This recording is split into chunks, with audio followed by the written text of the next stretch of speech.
Human rights groups now reporting Iranian courts have sentenced 4 more people to death over January's protests in Iran, including the first woman set for execution. Dr. Sheila Nazarian fled Iran as a child. She's now a plastic surgeon, lives in California, and she's back on our program and joins me now. Doctor, I want you to comment on this woman in a moment here, but since the beginning of this war, these are the numbers we've tracked. 656 executions in 3 months, 341 in January, 307 in February, 8 recorded in March while Iran was offline. Let me get to being offline in a moment here, but you were talking about violations called crimes against God. And when a woman is executed in Iran, the details you provide are harrowing. Is this going to happen? Bill, Bill, in Iran, just to let your audience know, they believe this regime, these Islamists, they believe that if a woman is killed and she's a virgin, she goes to heaven. So what they do is they will gang rape her before they execute her. And it's just mind-boggling to me, this Elizabeth Banks sitting comfy in a little cushy couch on a podcast with her hair slicked back, talking about how could anyone vote for Donald Trump. Well, you know, Kamala Harris posted on X yesterday that this is a war of choice, and Donald Trump is the only one helping these people in Iran. So Elizabeth Banks, this woman, Bita, is about to be gang raped and publicly executed, and so are 3 more women. And they have been doing this to many young people. Every single day, 1 or 2 public executions. So you're sitting there on your cushy couch talking about Kamala Harris. You claim to be a feminist. You claim to be a humanitarian. Where are you when the women need you? You're a fake. You are a hypocrite. You are of no help to anyone. So if you claim to be a feminist, you claim to be a humanitarian, you claim to be a good person, America, Iran isn't just a military war or peace in the Middle East or oil stabilization. This is a humanitarian issue. They are killing young people every single day. And the only one that has helped is President Trump. You know, it's a lack of knowledge and understanding, really. And you understand it better than most. I think about that 19-year-old wrestler who was sentenced to death. I mean, just barbarian. But when I hear you talk about this, you talk about this as a humanitarian issue. Because you're thinking about 92 million people who have been subjected to this government for almost 50 years, Doctor. Yeah, the reason why my family escaped Iran on the back of a pickup truck while the Iranian border police was shooting at us to not escape is because they put my father on a kill list because he was the chief medical officer, a physician affiliated with the Shah's hospital. Okay? I'm so grateful that my family got me out of Iran, me and my sister. They had 2 daughters. They could see this is no future for a girl in Iran. And imagine there are millions of people in Iran who knew westernization, who knew freedom 47 years ago, and they lost it because the useful idiots on college campuses, the leftists on college campuses, joined hands with the Islamists, which is exactly what's happening here. They're using the exact same playbook, the exact same propaganda. And they would say things like, why is the Shah living in a castle while there's homeless people on the street? There's no equity here. They use flowery words to trick comfortable, useful idiots on college campuses who have no real problems, to trick them into bringing Islam into the world. Yeah, perhaps. And now to a growing mystery, the death of an American lifestyle influencer, Ashlee Robinson, better known online as Ashlee Janae. Now, she had been on what seemed to be a dream vacation to Zanzibar, celebrating her birthday and saying yes when her boyfriend popped the question. But within a few days, she was dead. CBS Weekend News anchor Jerika Duncan spoke with her family. Ashlee Robinson was on the vacation of a lifetime. She was in Zanzibar, which is off the coast of Tanzania. She was there celebrating her 31st birthday. Her boyfriend of about 1.5 years, Joe McCann, proposed to her on the trip, but last week something went terribly wrong. Police say Robinson was found unconscious in her villa and was rushed to the hospital where she later died. Now, her parents tell me they received a call from McCann, the boyfriend, acknowledging that something had happened.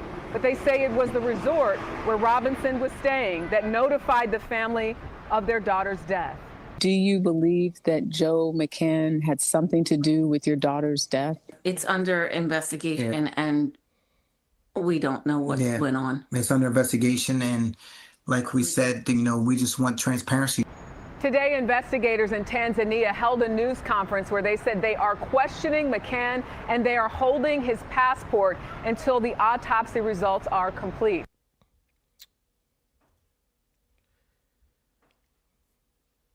The world has spent the last week mourning Ashlee Janae. We've seen the hashtags, the endless reels, the soft life aesthetic turned into a digital wake. This is worldwide.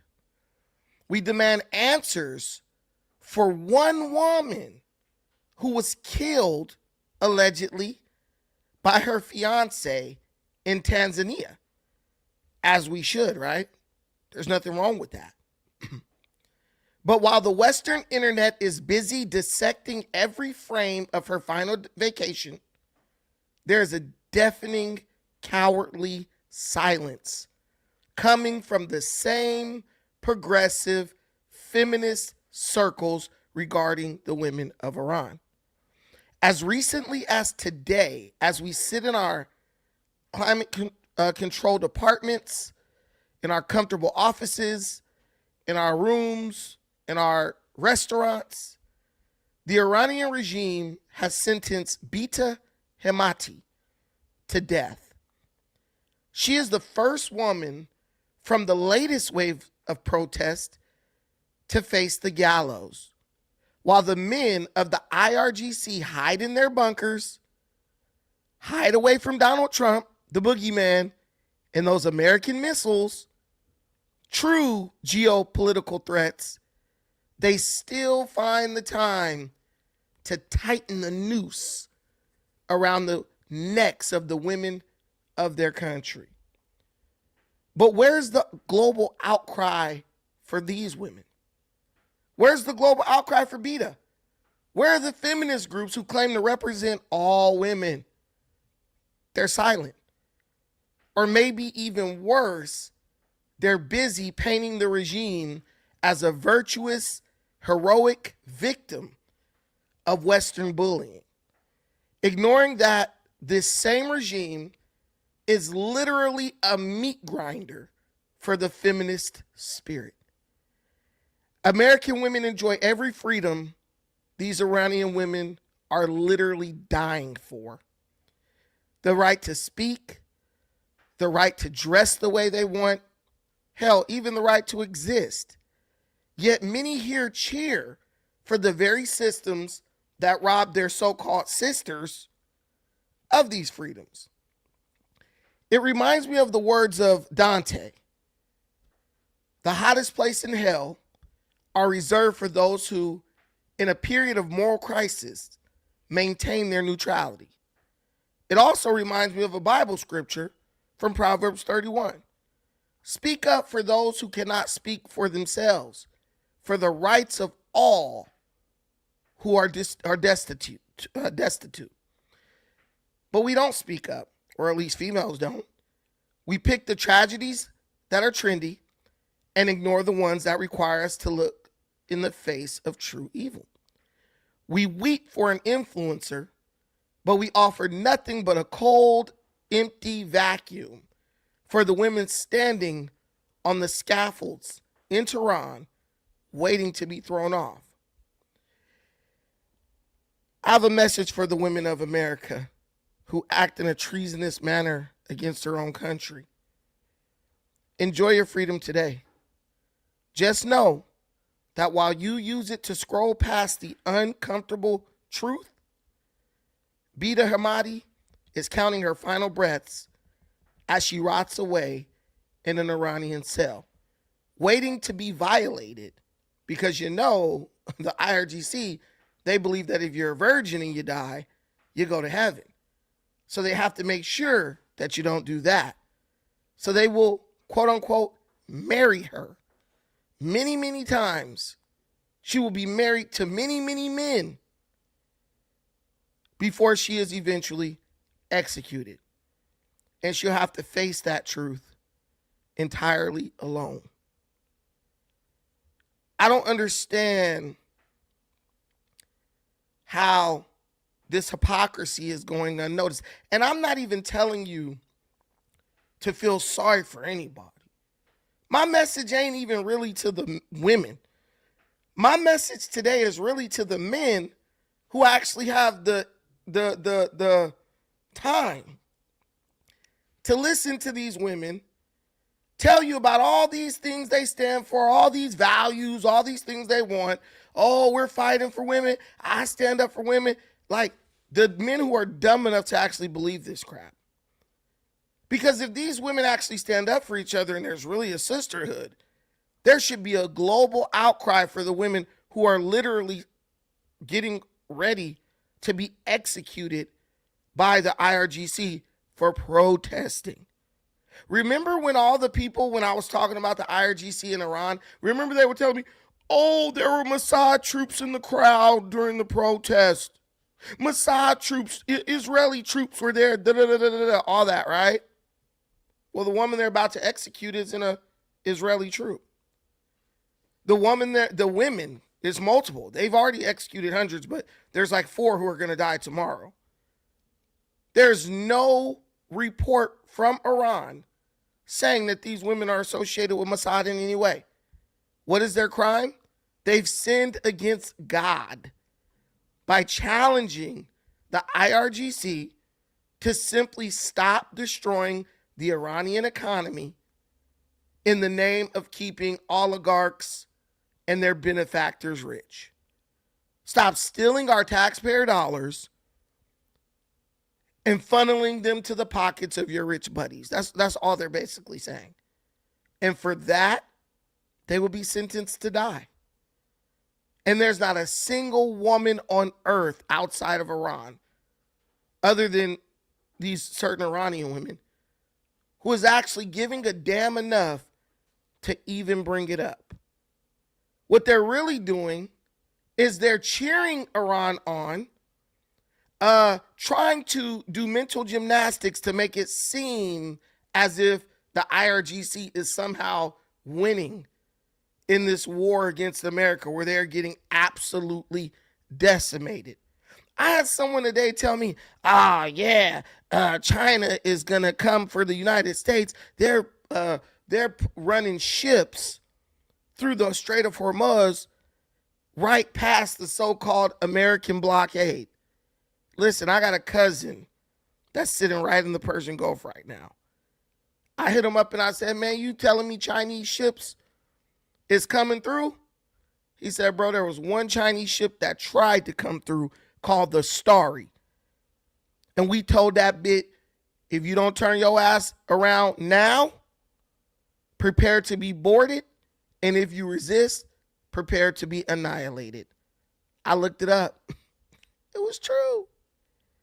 We're literally trying to find a win for Iran in this conflict, while they are literally sentencing female protesters to death. And you know what the funniest part about it? Well, nothing's funny about it, but you know what the most tragic part about it is? The most tragic part about it is that no one even wants to have the discussion because they all know it's true, but they won't allow any room in their brains that might shed a little light on the fact that the Iranian regime is a terrorist group that operates in a treacherous, murderous way against women. I'm going to be real, man. I don't want to hear it. When these women start yapping and bumping their gun, feminine, I do not want to hear it. Because I know, I've always known, ever since I listened to Street Gospel from Sugar Free, I've always known that the feminist movement is not really a movement at all. The only time it's a movement, the only time these women want to come together is when they feel like they can weaponize it against men. You think the IRGC is bad? Look at all the female politicians that protected Eric Swalwell, the predator who was running for governor of California, who's been a known predator for decades. And all the women in California politics, including but not limited to people like Nancy Pelosi, ran cover for this man just so they could put another Democrat in office. It's all bullcrap. It's all BS, and I'm not going for it. The question is, are you? Are you really going to sit here as a man and allow yourself to be hamstrung on a bunch of fake outrage that never translates to anything real, but is only weaponized on a whim by women when they seek to use it against men in their own country? See, the feminists are brave enough to stand up against Western men because they know we've basically been trained like dogs not to slap fire from them. But when it comes to these Muslims that they love so much, I mean, you literally have female protesters on college campuses chanting, globalize the intifada, right? They don't feel fear.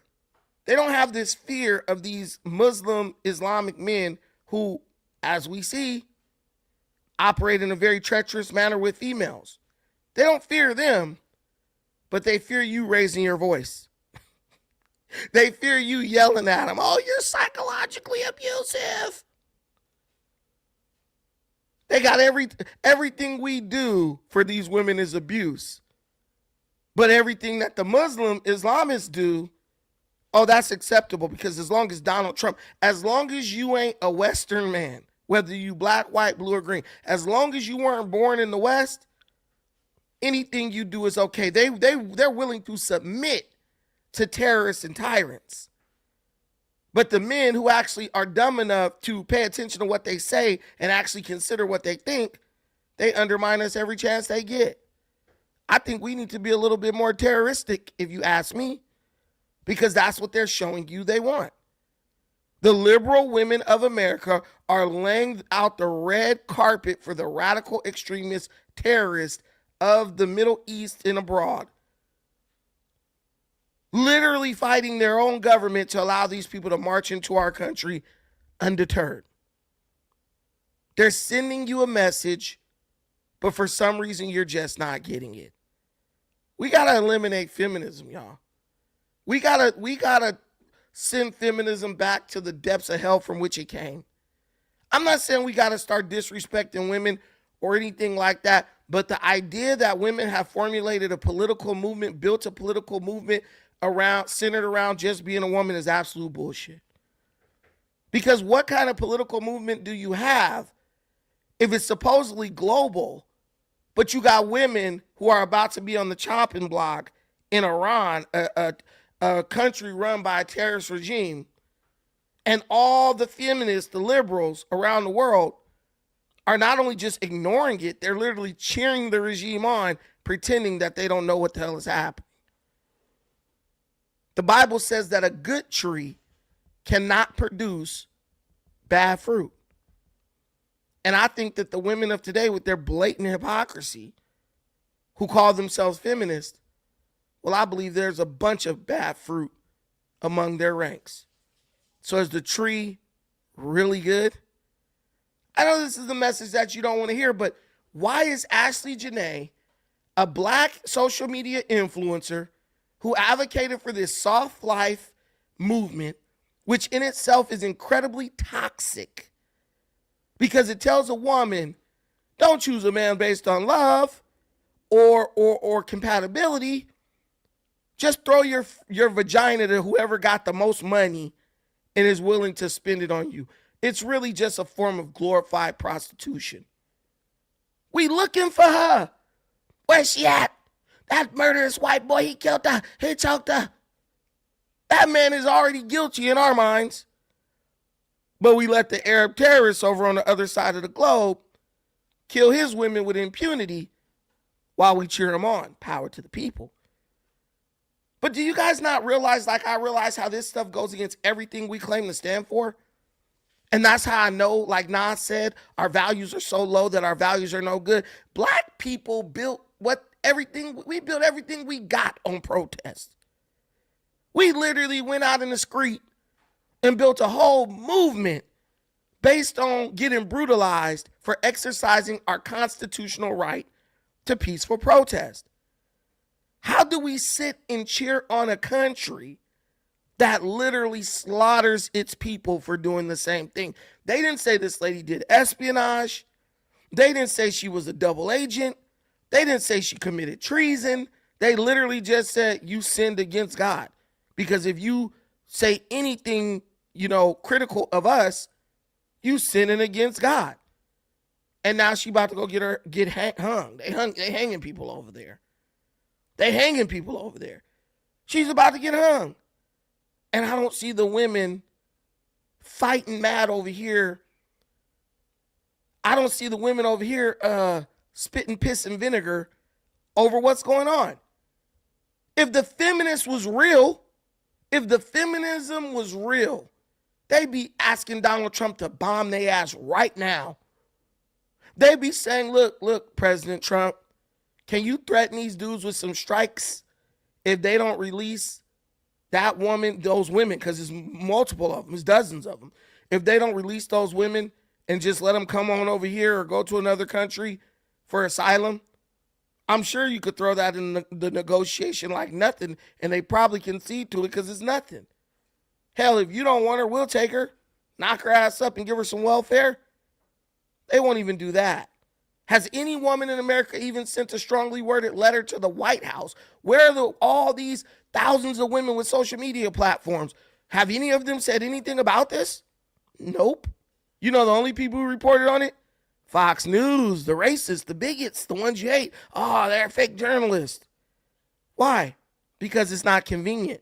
And in their minds, it's not useful to their narrative. We live in a world of nothing but narratives. People don't care about people anymore. People only care about you if them pretending to care about you can further their narrative. And I want people to stop falling for it. Even in my comments, you have people, you're a lost cause. They don't want to attack what I'm saying. They don't want to attack the subject matter. They just want to attack the person. Because confronting the truth for these people is just too hard. They're cowards. As I do in every episode, I will put the link in the comments. Come tell me how I'm a lost cause. Come tell me how, they've leveled all types of criticisms against me. But I'll tell you one thing, they'll never come up here and say it to my face. They never will, because they can't.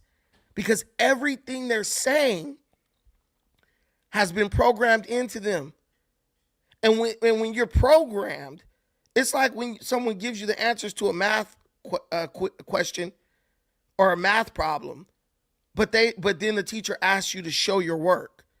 You don't really know how to explain how you arrived at that sentiment. All you know is that someone told you to say it and you just regurgitated it.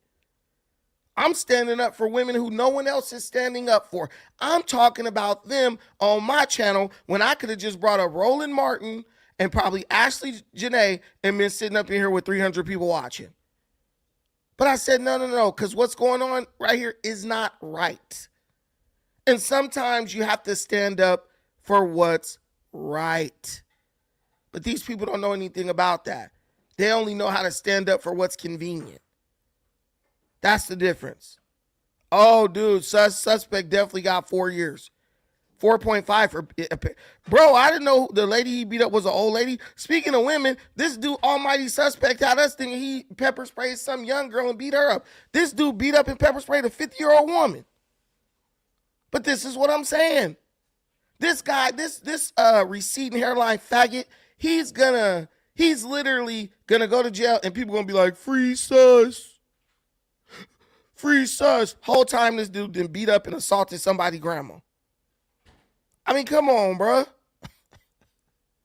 Come on, bro. Hey, y'all sit up, these guys from No Jumper, these fans, they literally cheer this loser on. Dude had the audacity to bring his kid on the show and be like, oh, feel sorry for me because I brought my baby up here. Bro, that baby is better off without that loser. Damn woman assaulter. And I don't mind if he was knocking out one of these young hoes, but damn, he beat up an old lady. What did she do to you? Don't tell me you tried to get the old lady out there on the blade, dude. She would have had to put all types of talcum powder and baby powder on her shit. Please don't, please. Oh, Lord. Now they doing May 1st, no kings. Oh, Lord. These people are so dumb. They literally hold no kings protests while sitting up taking the side of dictators against their democratically elected president. They're literally going to protest. They're going to exercise their right to protest, freedom, peaceful protest. They're going to exercise their right to peaceful protest to go at Trump, but not to defend dictators who kill their people if they protest. I'm just telling you, you could be mad at me if you want to. You're not going to find a better country than America, bro. You're just not.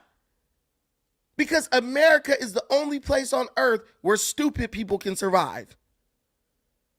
You have the right to tell the president, screw you, asshole, to his face, and there's nothing he could do about it. You want to go try that with the leader, with the new gay Ayatollah? Bro, be to cut your damn arms off. You want to go? You think you go say that to Xi Jinping? You saw what he did to that billionaire dude, Jack Ma, right? Bro, be to cut your little wee-wee off and stuck you in a hole for re-education. But this is what we're dealing with. People who exhibit blatant hypocrisy, trying to tell us that we're the bad guys. I'm telling you, if you're feeling like I'm feeling, you're the good guy. If you understand and you're buying what I'm selling, you're the good guy. Don't let these maggots bring you down.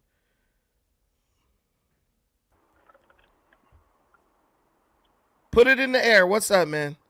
A weed smoker. What's going on? What's going on? I know you smoke weed. Your lips is black. Of course. So look, I'm wondering. Why you say of course like every black person does that? When did I say every black person does that? How did you decipher that I said of course as if every black person does that? Why did you try to normalize it? How did I try to normalize it? You said of course, like. That's normalizing something because I said of course? To me it is. To you it is, exactly. To you it is. It's not normalizing something because I said of course. Oh, now, okay. let me ask you a question because all you MAGA guys are all of a sudden Christians. Christians. You guys are, super Christians. I'm not a Christian. I'm not a Christian. Something about Christianity just 5 minutes ago. I mentioned something about the Bible 5 minutes ago. Right. So I can't Why you mention something about the Bible if you're not a Christian? I can't read the Bible if I'm not a Christian?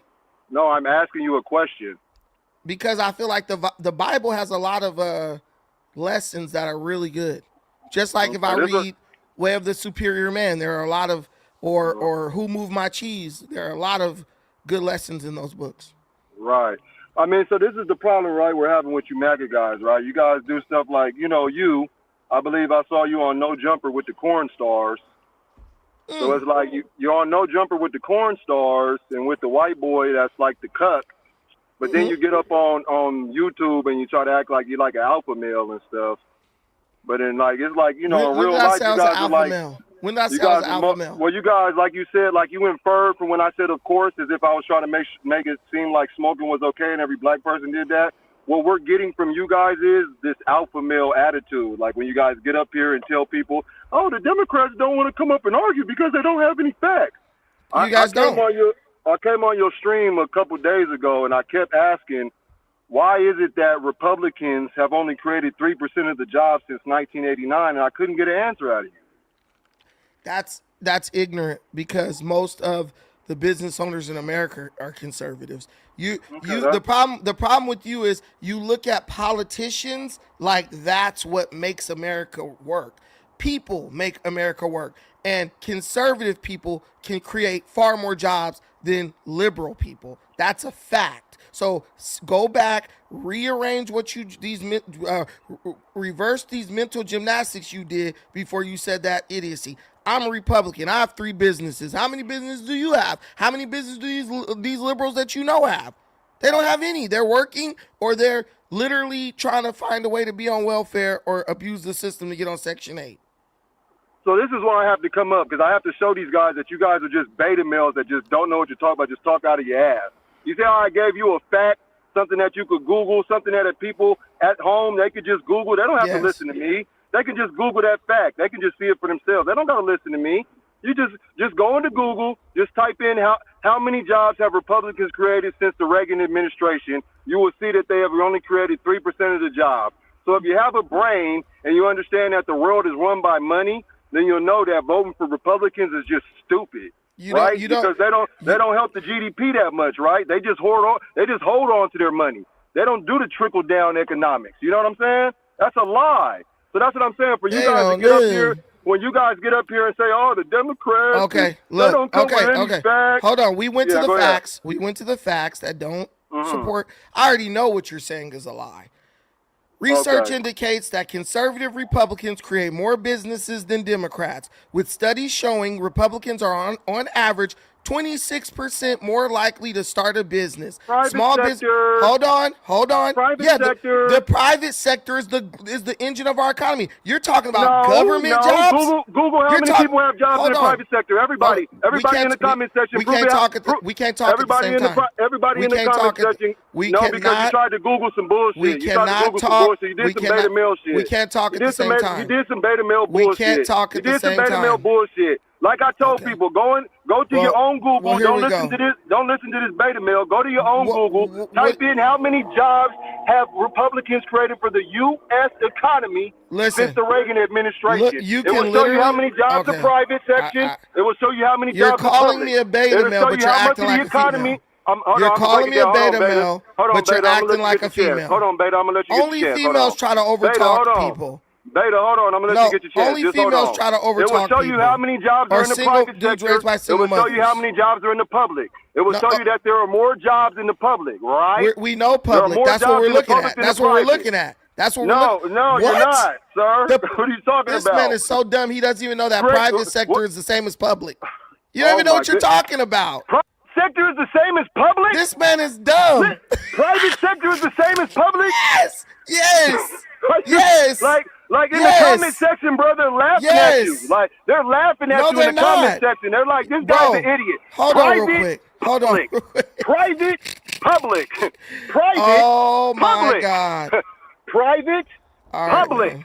Are those two the same things? Oh my God, this guy's Are you dumb. serious right now? You really private don't and public know. are the same thing? No, let's just go to private and public, or private and public the same thing. If Let's I go to the okay, can you stop talking? Can you stop talking so my audience can learn the facts other than what you're saying? Okay, guys, listen. I just pulled it up. This guy is actually dumb. What is the private sector? The private sector is the part of the economy owned, managed, and controlled by individuals, partners, or shareholders, rather than the government.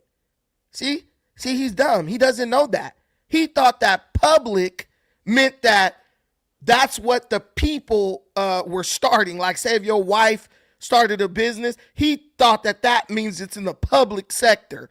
No, that means it's in the private sector. Public sector is government jobs, jobs where your salary is paid by the people or the government, their tax money. This is what I'm telling y'all. People, I get why these dudes don't jump up on this panel, because they really ignorant. Conservative Republicans create more private sector jobs than Democrats. Most of the time, if you have a boss and you work at a job, your boss is going to be a conservative. Most of the time, even if he lies to you and says he is a liberal, he is still a conservative. And if he's liberal with his politics socially, he's definitely conservative with his money. Guys, listen. What are you? Come on, I'm gonna let you talk. Wait, bro. You was muted. Don't waste your breath. Wait. Okay. Go ahead. Now, who created most U.S. jobs since 1989? Go ahead and Google that. Can you Google that? I just googled it. I just Googled it. Can you Google exactly what I just said verbatim? Okay. Please, would you? Who created? Do you want to say Republicans or Democrats? Who created the most jobs in the U.S. since 1989? Can you please Google that?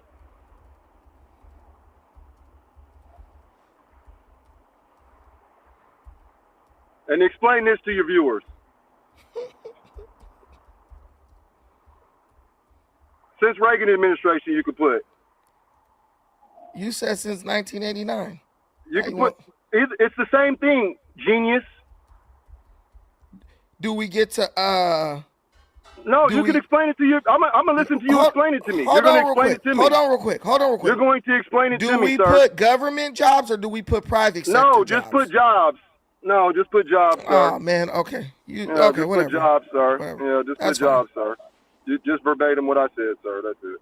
Okay. See, these guys don't have basic comprehension skills. I know these guys. I know. Just read it. Read it. Go Okay. ahead. Based on total job numbers. Oh, is that showing right now? Based on total job numbers.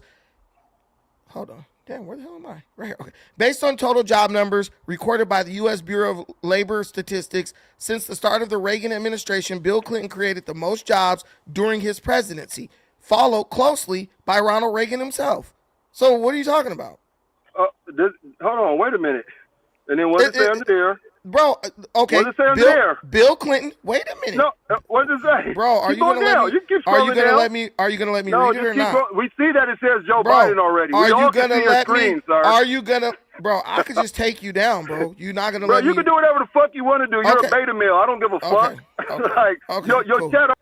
All right, this guy is an absolute idiot, and that's the problem, guys. Most black men, they're raised by single mothers, so they act like women.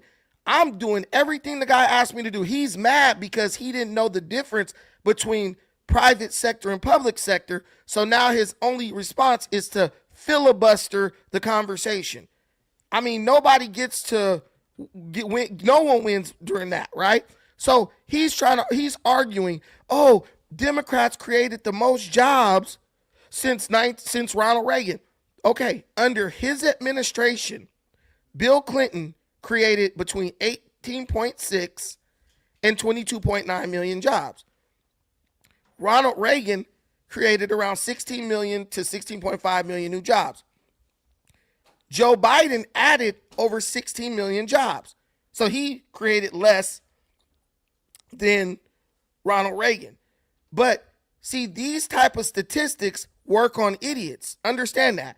Because if anybody knows the facts, Joe Biden was president during COVID.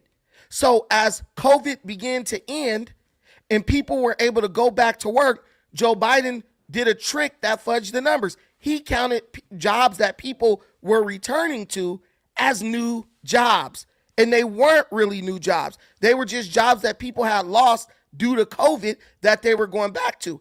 And here's the problem with that. When you live your life with this type of where you're trying to one up everybody or one up the next guy, you lose in the end. Because why are you celebrating a bunch of jobs that people had before they lost because of COVID, then they went back? Those weren't new jobs, but Biden counted them as new jobs for some reason, but they weren't new at all. Does that mean 16 million Americans who didn't have a job at all before COVID now were given work? No, it just means 16 million Americans who lost their job due to COVID were able to return to work. That is not real statistics. That's not real progress. And it was only 16 millions. But what I'm telling you is the people who create the most jobs in this country, which we read, are conservatives. 9 times out of 10, if you work for somebody, that person is a conservative. The family that owns Walmart, where a lot of y'all work, that family is conservative. They donated to Trump. Understand that. But that's the problem with the black community. This is why we will always finish last, because we want to ignore nuance. We want to live in a world where nuance doesn't exist until we want it to exist. We understand nuance when we think it benefits the Democrats, but then we ignore nuance when we think it benefits the Republicans. Man, you still up here? You're still talking? You've been off the thing this whole time. You live in a world where you're scared to talk to real niggas. That's all it is, man. Nobody's scared. No. I live in a world based on That's why you kick. I live on a world based on respect. You're over talking the host of a show. It has nothing to do with fear. Because if we were face to face, I'd slap the shit out of you. But it's about respect. There ain't no old crusty looking Negro gonna overtalk me on my old show. Start your own damn show and then overtalk people on that. I swear, this guy doesn't even know what private sector means. And then he thinks that he's in a position to debate me. I just educated you so you could go educate the kids that you don't take care of. But he doesn't realize that. The black ego is undefeated. How you a grown man, bro, look like you're about 50, smoking weed and don't even know the difference between the private sector and the public sector. Bro look crazy as hell. You said you would slap me. Oh my Lord. I really would. I really would. Oh my goodness. But Anyways, man, back to those jobs. Back to the job creation. You man. lost that. You so lost why that. is it that Republicans have only created 3% of the jobs since 1989? It don't say nothing Why do you about, think that is? I typed in exactly what this dude said. That shit didn't say nothing about no 3%. He totally made that up. He totally made that up. Where the hell does it say any? He told me what to type in precisely. I typed it in exactly the way he told me, even with the Reagan administration thing. That shit don't say nothing about no 3% of jobs nowhere on here.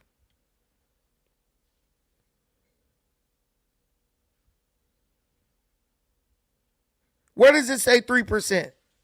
Where does it say 3%? Where? It don't say nothing like that. But this guy's going to say, oh, 3%, 3%. And then people don't even understand this. The way Democrats create jobs versus the way conservatives create jobs is totally different. Democrats create government jobs, which means the taxpayers pay for those people to work. Like, that's how you saw all the chicks going from welfare. You remember, y'all know the welfare to work program where the chicks is on the county and then next thing you know, they working for the county. Your money is paying them to be lazy up in there and commit fraud up in there. Conservatives create jobs like, yo, we're gonna empower people and incentivize them to start businesses. That's the difference. But see, we don't care about nuance. All we care about is if we think we could win an argument. But we live in the age of information, so it doesn't even matter. Okay, guys, we're going to the next subject. That was beautiful about the Ashlee Janae chick and the Iranian ladies. But yo, what's up with Roland Martin? This guy, Roland Martin, is in a lot of trouble, guys.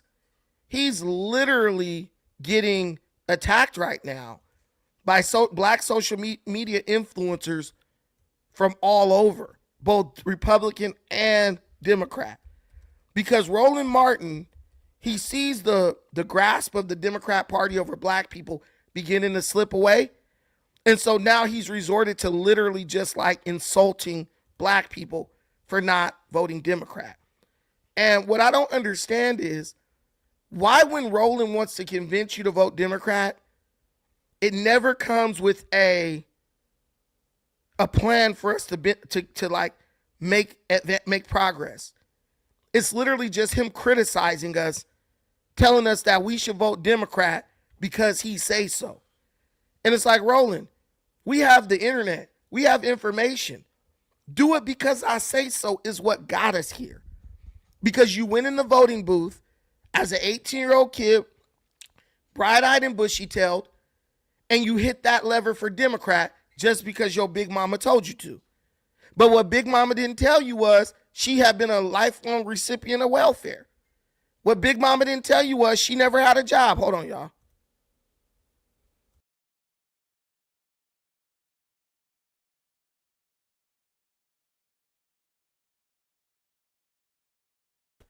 Big mama didn't tell you that she never held down a job. All she told you is her mama been voting Democrat, so she vote Democrat. So you got to vote Democrat. Big mama didn't tell you that Johnson said, I'm going to have these N-words voting Democrat for the next 50 years, right? Next 100 years. Where's 10 of 10? 10 of 100. He's gone. He left. But he can't answer anyway. But she never told you that. She just told you vote Democrat because that's what's best for you. And now you out here voting your damn community into the trash can and you don't even understand it. And the whole time, big fat roly-poly Martin is shaming you just like your mama would have if you don't do it. Guys, that's not a winning strategy. That's not a winning strategy for anybody. That is the politics of destruction, ultimately. And I'm glad to see that other influencers are waking up to that, because I've been calling Roland Martin out. He literally just he wants you to vote Democrat for his own benefit. That's it. That's it. He doesn't give a damn about you or me.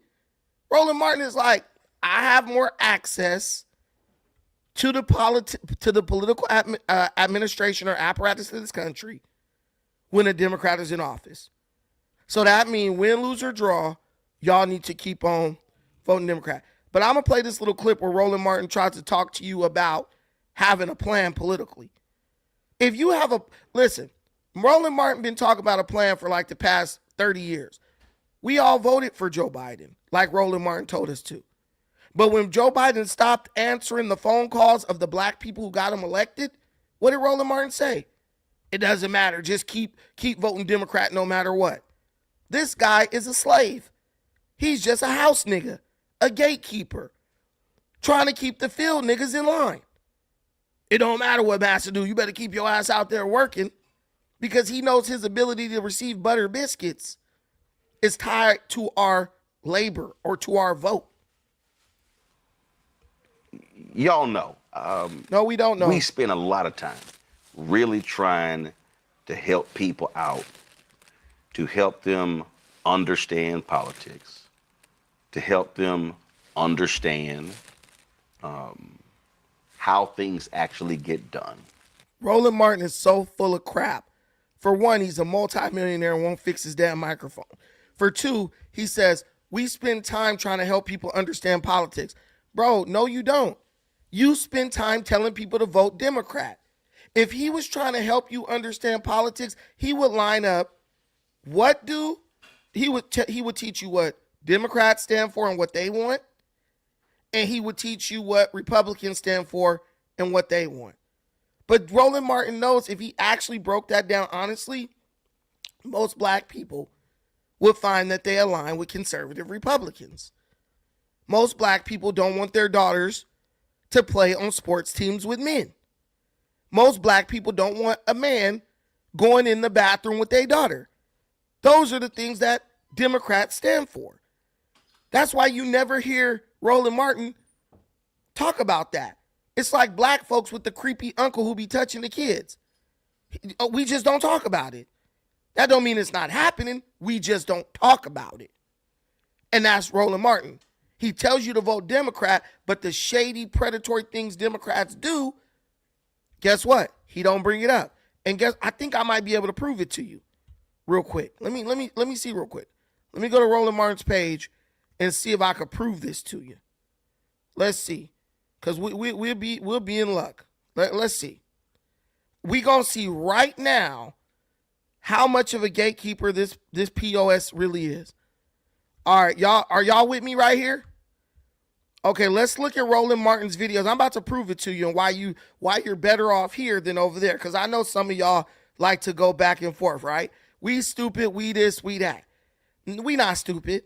Roland Martin is a Predator supporter. Now, I just went to this dude's show. Let me see. Let me check this side before I start talking shit. All right. Let's go down. Okay, so let's go to his videos. Top line, black 15-year-old jaywalking, bumping gums is not a plan, black mayor under attack, what are y'all doing? What happened to Kyron Lacey? Off re-election bid. They're trying to rig the next election right in front of you. Trump escalates war in Iran. Blasphemy, Trump attack, shut the hell up. Bobby Scott, the House decides. Okay, I'm looking very carefully. Organized crime, they ate her ass up. You gotta get in his ass. I remember that one. Okay, I don't know if you guys noticed this, but we're gonna play a quiz. We're gonna play a guessing game. What don't you see in Roland's? We're looking at Roland's last week of reporting. Now we're into 2 weeks. We're 2 weeks ago. What don't you see in Roland's past 2 to 3 weeks of reporting? I'll give you guys 10 seconds to answer this. Please tell me if you see what is missing from this. Now, these are the pre-recorded videos. Let's go to the live stream. They talking about Jackie Robinson, Second Opinion, The Breakdown, Kings and Pawns. 2 days ago, Vatican clashes with Trump. Virginia redistricting, which he should be against, but he's not. NASA Artemis 2 feed. So yeah, we getting into 8 days ago. Deshaun Williams body cam, racist teacher exposed. 12 days ago, that's 2 weeks. Trump fires Pam Bondi, infertility. Okay, can anyone tell me what you don't see on Uncle Roland's page? Can anyone, listen, tell me. Can anyone tell me what is not even being discussed on Roland Martin's page? Oh, no, I got you. Lunatic. I'm going to send you the link right now. Can anyone tell me? I want y'all to tell me.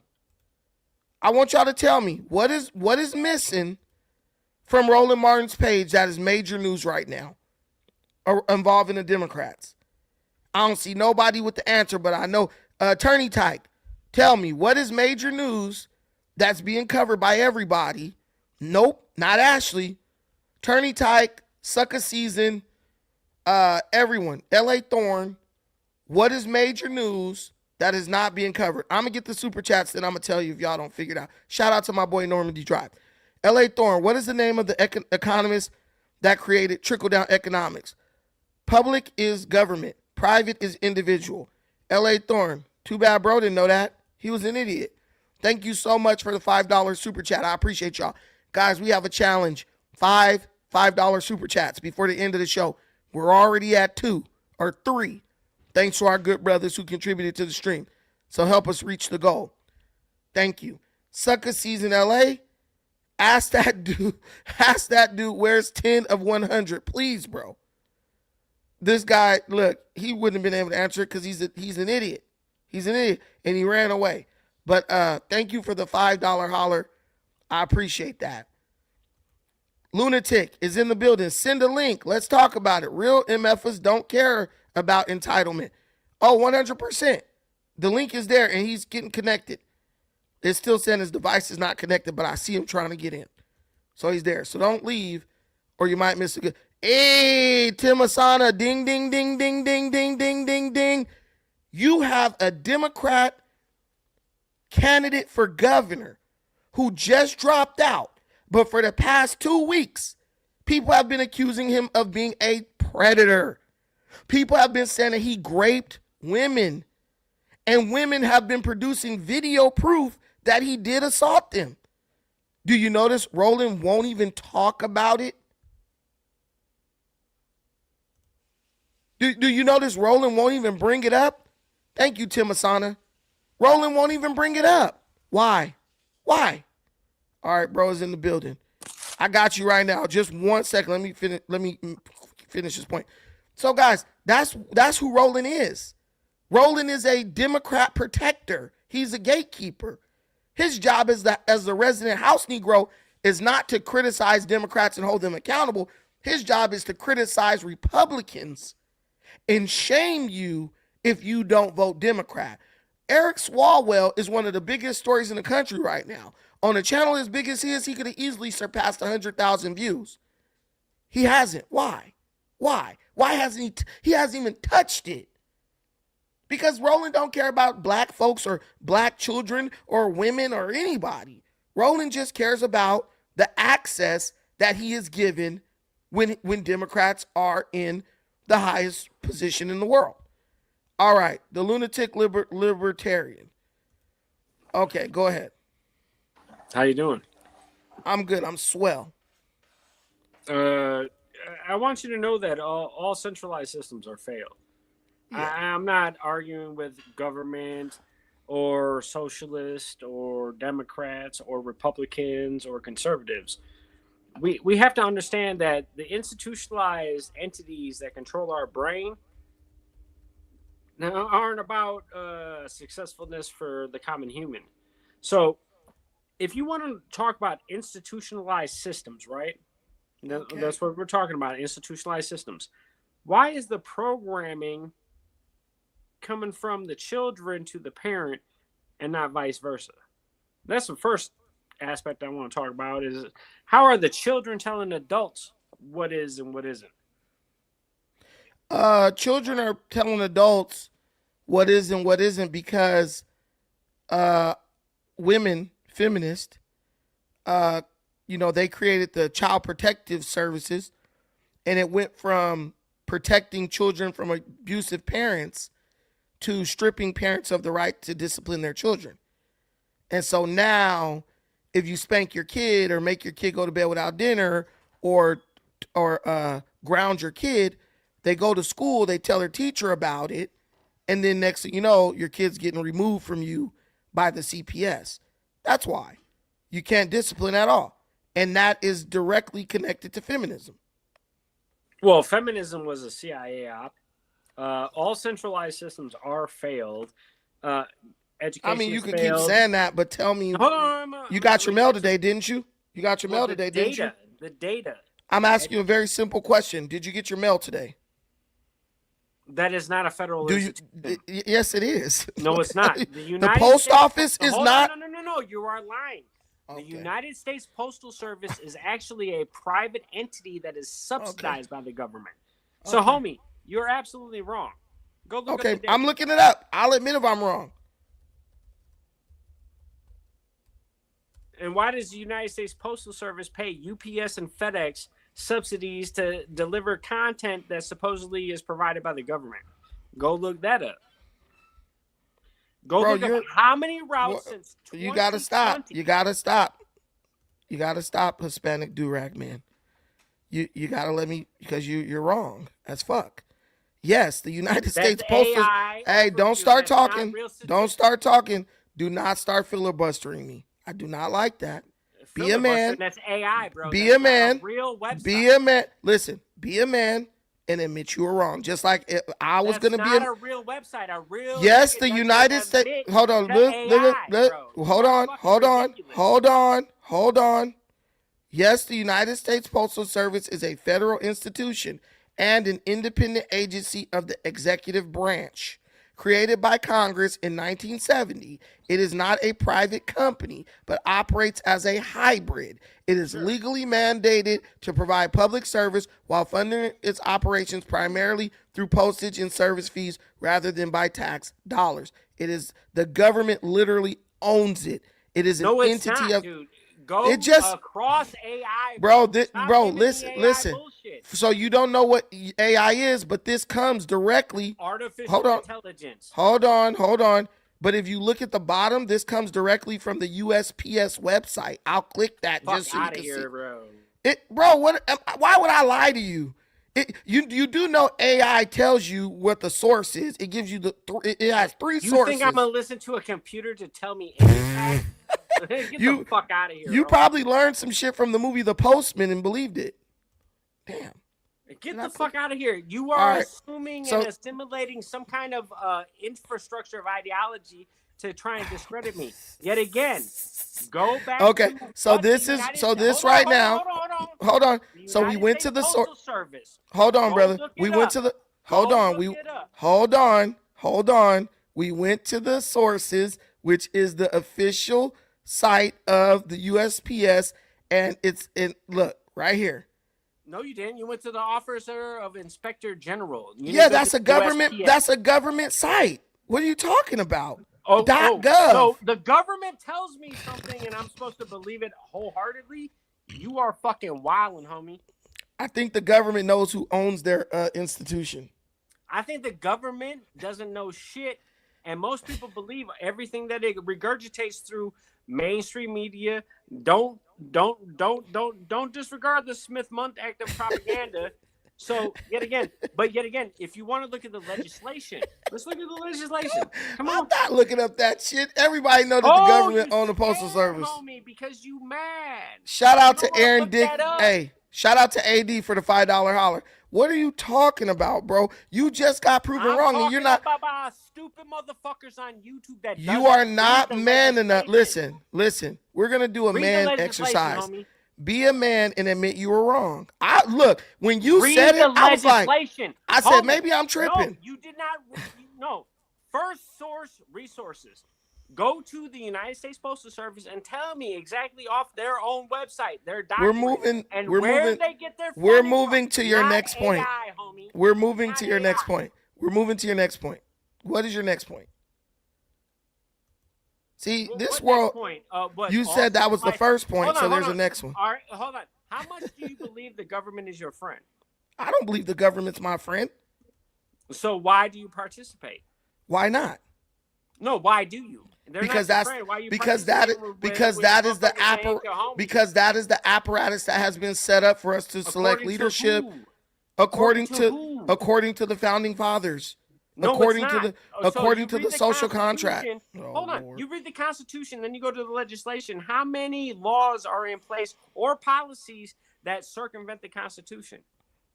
Please tell me. I would say that it's debatable. It's so debatable. COVID completely abided by your Constitution. Nothing from COVID was passed into law. Nothing. At all. No, but that's the difference. You just said how many. Policies. You just said. Hold on. Police are policy enforcement. Stop yourself. Stop yourself. No. Policy enforcement. Self-control. Self-control. What are you talking about? There was not a police officer on earth who was like, I'm gonna arrest you if you don't stand 6 feet apart. That wasn't even a thing. Get the fuck out of here. There wasn't. The police were arresting people for not masking up. That's bullshit. I didn't see. Guys, tell me. I could be wrong. Didn't see on the internet, so it didn't exist. I could be wrong. Let's see. Let me see.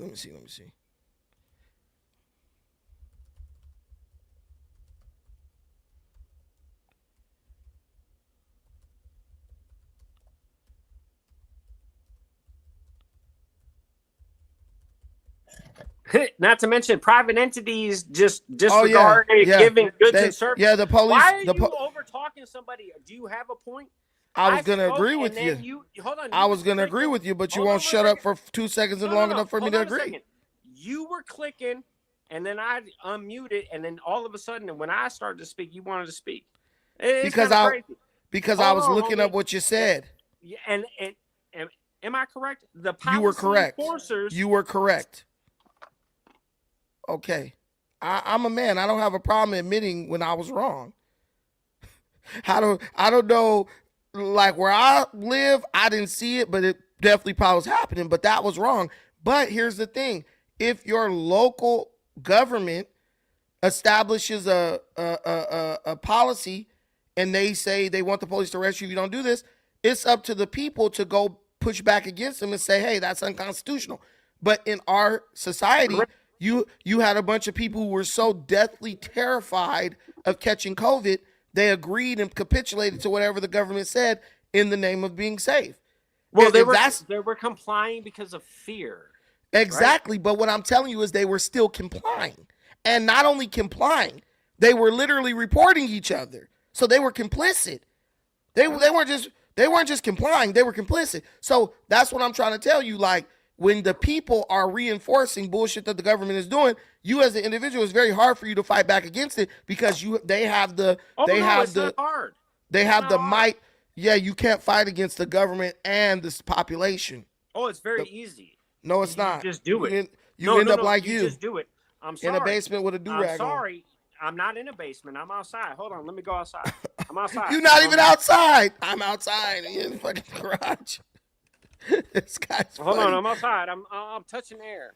Okay, touch the grass. What's funny is that that's AI. That people that comply are the constituents that have authority. No, the people that don't comply are actually the constitutional right foremost people in the world. They don't give a fuck. You got the police out in front of you. That's a policy enforcer. They're wearing a uniform and a badge that gives them authority. According to what? The authority of the governed. Yet again, the situation that you're talking about is compliance. Do I give a fuck about talking to somebody about, well, the law says, how many people break the law every day? I'll tell you. Hold on. Answer that question. How many people break the Millions of law people break the law. every Millions day? of people. Millions of people. I'm sure. Let me tell you something. This is a truth. Every day. If 500 people, I don't know where you live, but if 500 I live in people, Wisconsin. okay, so if 500 people from Wisconsin went in front of your house, bust in your door, dragged you out of the house, and hung you from a tree, not a single one of those people will go to jail. Not a single one. Who You the know fuck why? is anybody? No, but I'm just saying Who? in general. What I'm trying to get. What I'm trying to get No, you to no, no. understand. You are. You're not. You are. You're not letting. no, You're not letting. hold on. You're not letting what I'm saying massage your brain long enough to understand my point. There gets to a certain point where the populace overrules the law, right? No, the fuck it doesn't. Yeah, yes, it does. Look at what happened during the George Floyd riots. When George all those, Floyd, a yeah, fucking methamphetamine addict. but I don't George like. I Floyd. don't care about George Floyd. What I'm telling you though is, those people went largely unprosecuted because you get That's Minnesota. Hold We're talking on, about the hold, fraud, waste, and abuse hold of Minnesota. hold on, Wisconsin. You listen. A lot of those people went unprosecuted because what the people knew was that what the politicians knew was they're going to get a trial in front of a jury of their peers. And the same people who were out there protesting with them were going to be the people who judge whether they should go to jail or not. So they were like, they're like, we're not even going to waste our time trying to prosecute all these people because 99% of them are going to get off. And so what I'm telling you is there gets to a certain point where the population overrules even the government. If I live in the city of Long Beach in California. If when the George Floyd shit happened, people were out there fighting the police. At a certain point, the police were told to stand down. Do not mess with the rioters. Observe and report, that's it. Because why? They cannot fight the population. It's too many people. Then the National Guard came, and people kind of got scared of the National Guard, so they stopped doing shit. I'm sorry, but I don't come from a position of fear from the state. I'm not talking about no position of fear. This is No, a position of that's reality. exactly what you're talking about is compliance, right? So there was populations fighting the police. Okay, good on them. Yeah. But yet again, where do their security systems derive from? It's not from producing their own food. It's not being from a producer of their own outcomes. They still rely on the state to produce their outcomes for them. So I am not under the illusion at all. You under illusion, maybe just not that one. No, I'm not under. Oh, now you said, what illusion am I under, homie? You're sounding a bit delusional. No. I wanted to know where your security systems actually derive. I don't give a fuck about the state. I don't give a fuck about the police. You don't have to give an F about it, but you pay your taxes every year. Bro, I don't pay my fucking taxes. Do you This want man to is see lying. every nigga? Do you want to see every motherfucking nigga? Do you want to see it, bro? I will show you the $1,800 in. So you don't pay your property. So you don't pay your property tax every year. You don't pay your property tax. No. How do you keep your house? It's called understanding the actual law and how shit functions. Are you a private citizen or are you a non-resident alien? I'm a private citizen. Oh, so you are. Okay. So how do you operate in the private, homie? I operate basically I am basically like in control of like my own, like everything I do. I operate. You own nothing, right? You own nothing. No, I It's do. all in Well, trust, right? you know what? Yeah, if you have things in the trust, yes. So I would say I am a public citizen in a lot of ways, but I do have private business. You're muted. You muted yourself. No, I'm just lipping it. I know I'm muted. I'm letting you speak, homie. Oh, go ahead. And that's the respect factor that I'll stay muted and let you speak. No, you're good. No, you do have a point. I will concede that you do have a point, because if you are operating in the public, even paying your taxes and all that, and you don't have things in a trust and all, yeah, you are operating in the public. You are technically a public citizen. So yet again, as a libertarian, I'm going to tell you that I'm not absolute on everything as far as the operation of my life, which nobody should be, because there are things that will give you wisdom through failure. There are things that happen to where you have to statistically approach your life. Oh, you're late. Because say again. Oh, sorry. I was talking to my daughter. She's late to practice. but yet again, you're going to have to operate your life in a way that the systems are not going to be able to manipulate you. My whole thing as a libertarian is that you are a free individual. Nothing in this life costs money. Nothing. Stop Absolutely fucking nothing. Now, if you... So, hold on, you're laughing. Tell me where the monetary system emphasizes that your life means anything according to a monetary standard, which is only a promissory note under 1848 legislation. We know that. Says, come on, let's go. We know that a dollar is nothing but a representation of value. It's not real currency. It's not real. It has no intrinsic value. We know that. It's backed by labor. No, Bro, I'm not dumb. Value. No one's I'm not dumb. value. But how are you a libertarian? Libertarians believe in open borders. No, That's I'm why I an never. anarchist. Oh shit! I go by libertarian just to get political shit passed through and talk to real human beings. I'm an anarchist. I believe that all my own outcomes. But yet again, I look at this 2004, right? F350, right? 2004 F350 diesel. It's 22 years old. It has no value, right? Yeah. Zero. Nothing. But everything, that means every dollar you make with it is value. It's just a fucking object. It's a material thing that people think means it has value. And that's the problem. People don't put value in their children. People don't put value in their families. He just said he's not a libertarian. Value into. What do they put value into? I'm an anarchist. Anarchist. I want to. Okay, yeah.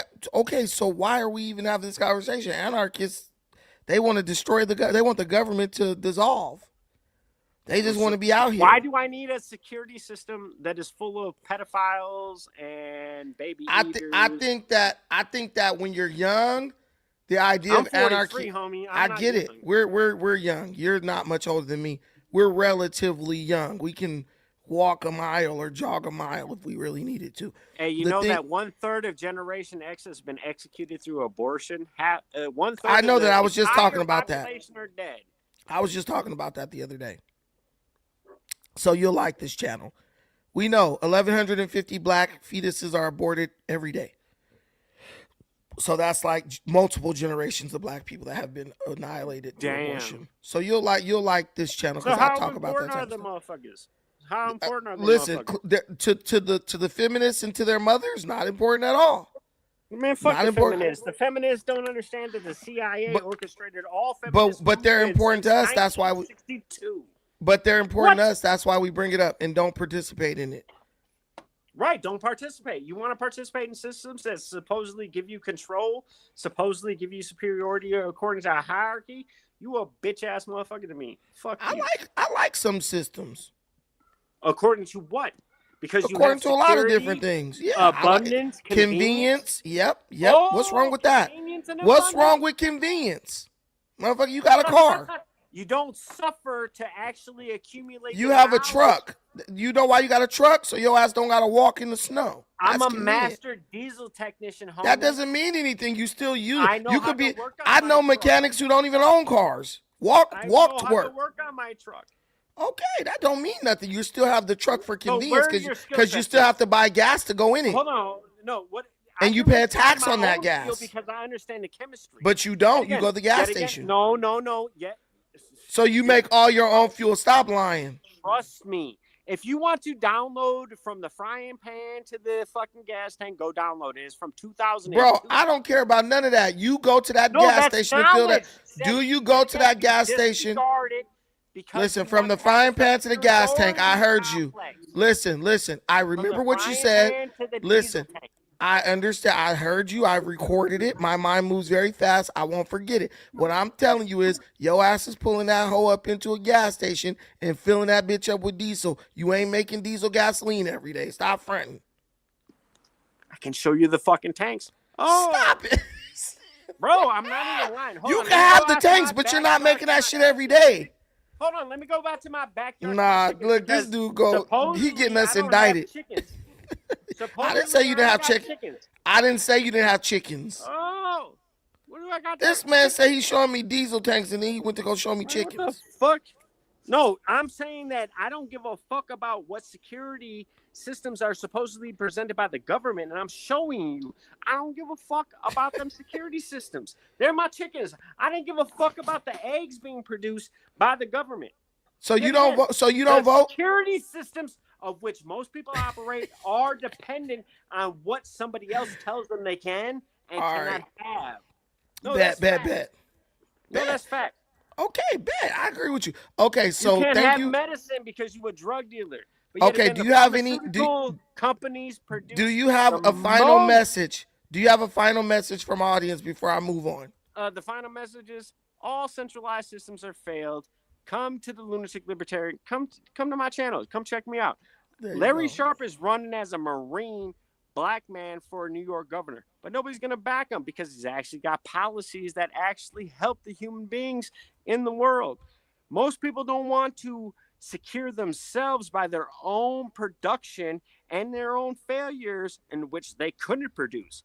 Yet again, if you fail, you will be wise. I'm not relying on nobody but myself. Yet again, I'm a master diesel technician. I work out here in these streets. My fucking service truck's right over across the road. I run HVAC, electrical. I run welding. I run a bunch of shit. Yet again, the knowledge that I put up in this brain took me over 30 years to accumulate. And that took hard work. Most motherfuckers don't want to work hard no more. But yet again, we are the problem because we're the producers. So make sure that the infant consumers can still have their entitlements, right? Okay.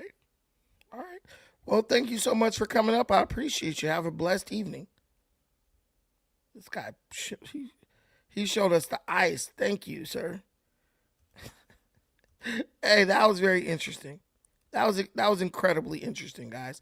I appreciate callers like that. I see where a lot of people, I see where people are coming from when they talk like that, but I also see where they're kind of running away with some shit and they should just slow it down because, you know, I think about my kids and stuff and I just think like there are people who like get their kids hopped up on that stuff. And it's like, as an adult, you chose to like buy into that and you know when to turn it off and turn it on. But a kid doesn't know. If they're taught that from birth, they don't know when to turn that shit on and turn it off. And so really it just ends up being like an impediment to them in many cases. But we got one last topic to do because we're going an hour and 30. What do you guys think our final topic should be? Shout out to all 62 of my people in here. Shout out to my people on Twitter, formerly X, formerly known as Twitter. Shout out to my people on Facebook who are rocking with the channel, and shout out to my people on YouTube. You are all in the building. We got a healthy audience tonight. I like that. You know, and I know when we have an unhealthy, not a super great audience, super big audience, I know that's because of me, the topics I'm discussing. But sometimes I just don't ride the algorithm because I have other things. I have like introspective little tidbits that I want to discuss. And YouTube doesn't reward that unless you have a major channel. But people are just still out here attacking Trump. I'm over it already. People are basically in Iran. It just looks like Trump is dominating these fools. And all the doomers, all the black pill dudes, it just turns out that they were wrong. And they don't, and look, the beauty of when I was discussing with Lunatic Libertarian, when he said something and I was wrong about it, I just was like, you know what, dude, I agree with you. I was wrong. Even with that other guy, the other weird guy who called in first. If I was wrong, I would have just told him, hey, I was wrong. I have no problem being wrong. That's why this is like the best channel to come up and discuss, because if you really have a good argument, you can beat me in a debate. But you ain't winning this Trump debate. I'm sorry. You're not winning you could win the Trump debate. Let's say you can win that. But you're not going to win the Iran debate. There's no way the United States is losing to Iran. They are literally obliterating Iran. And somebody came and told me, oh, well, the troops, they're thinking about disobeying Trump's orders and all this shit. And I'm like, not from what I heard, because from what I'm hearing, the troops are the Navy, because you know I got a cousin out there in the Persian Gulf. He's like, dude, we are excited to be out in these streets whooping ass. He's like, they're excited about, they are excited about being in the straight, you know, kicking Iran's ass. Shit, a lot of those dudes want to invade because they're just like, be sitting at home not doing anything. Makes the time go by faster. So it's really crazy. It's really crazy to me how people are still like trying to paint this as a loss. Maybe you're seeing something that I'm not seeing, but no, these people, these dudes are loving it. So it is what it is. And me, I love my country. I have no ill will against the United States, so I'm not going to make things up to try to undermine, you know, in an attempt to undermine the success of the United States of America. There's no need to do that. But I know what is failing. California's homeless initiative. That's definitely failing. Why aren't more people talking about that? That's a big question. Let's go here. Hold on, this was a good one. This was really great. Let me see if I could connect this. Shout out to the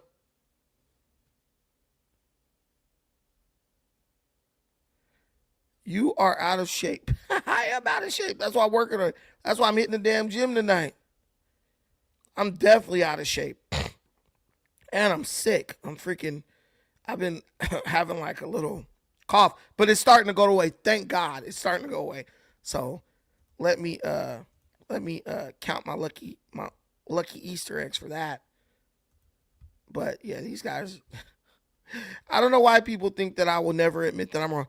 This is a good piece. I think this is the one where the troops are like super happy about, you know, being at sea, kicking ass. NATO was not there for us. And what it means, if they're not there for us here, they're not going to be there for us. So why are we spending hundreds of billions of dollars a year on NATO if they're not going to be with us? If they're not going to be with us on Iran, they're not going to be with us on a much bigger subject than Iran. One of the things that kills me is people have an issue with the United States giving money to Israel, right? But they have no issue with the United States giving billions, way more money than we give to Israel, to NATO. At least when it's time to get cracking, Israel gets it cracking. But when you go to NATO, like, hey, we need to just use your bases. They're like, no, you can't use our bases, but we're giving them hundreds of billions of dollars a year. We shouldn't be giving any of these countries hundreds of billions of dollars. We shouldn't be giving any of these countries anything. You want to be in NATO, you got to pay. What club do you join and the other member and one member got to pay everybody's dues? That don't make sense to me. Straight. I said, which is better? They said, either is okay, but you can call it either one. The only thing you can't call it is the Trump Strait. They don't like that idea. Whether the Iranians like it or not, it's our water. Our guided missile destroyers are parked right off their coast, and they haven't done a thing about it. Not a missile, not a rocket, not even a peep from the Mosquito fleet. 10 tankers with Iranian oil tried to bust out, and we turned around all 10. Any ship that gets close, here's this. Listen. The U.S. has announced a formal blockade of Iranian ports and coastal areas. This is illegal action. All vessels are advised to immediately return to port if leaving and discontinue transit to Iran if that is your next port of call. Do not attempt to breach the blockade. Vessels will be boarded for interdiction and seizure transiting to or from an Iranian port.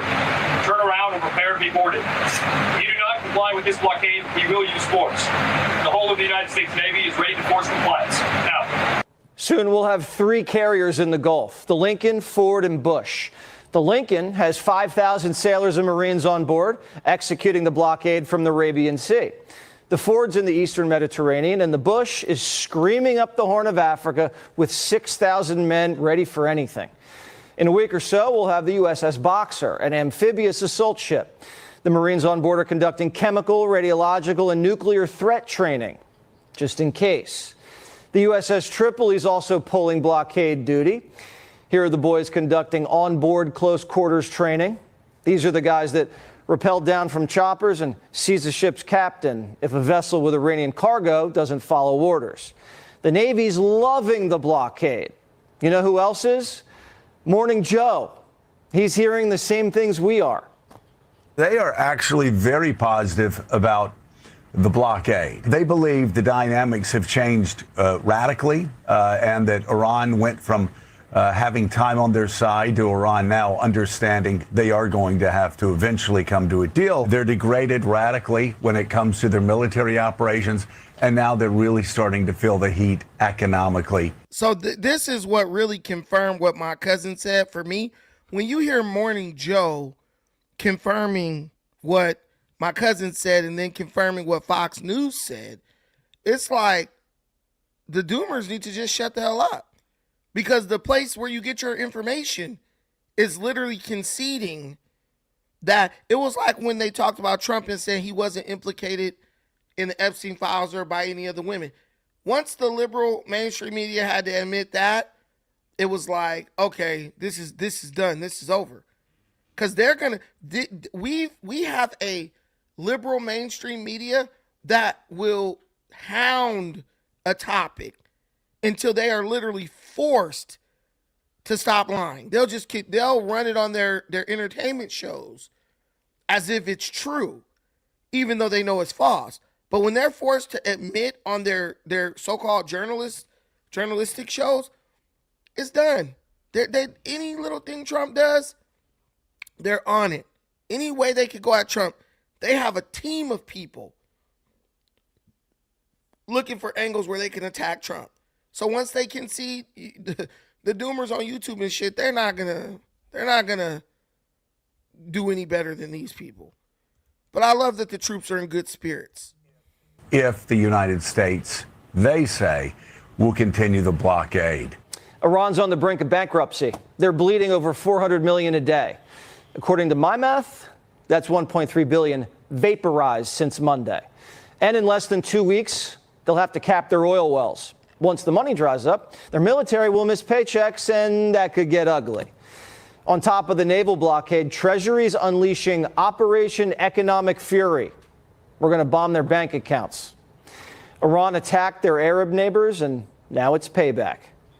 We have pushed out to them the request that we want to freeze more funds of the leadership of the IRGC and any members of Iranian leadership. We have told countries that if you are buying Iranian oil, that if Iranian money is sitting in your banks, we are now willing to apply secondary sanctions, which is a very stern measure. And the Iranians should know that this is going to be the financial equivalent of what we saw in the kinetic activities. The regime's cooked. The commander-in-chief says we're deep into the fourth quarter, basically, and we're about this close to the mercy rule being called.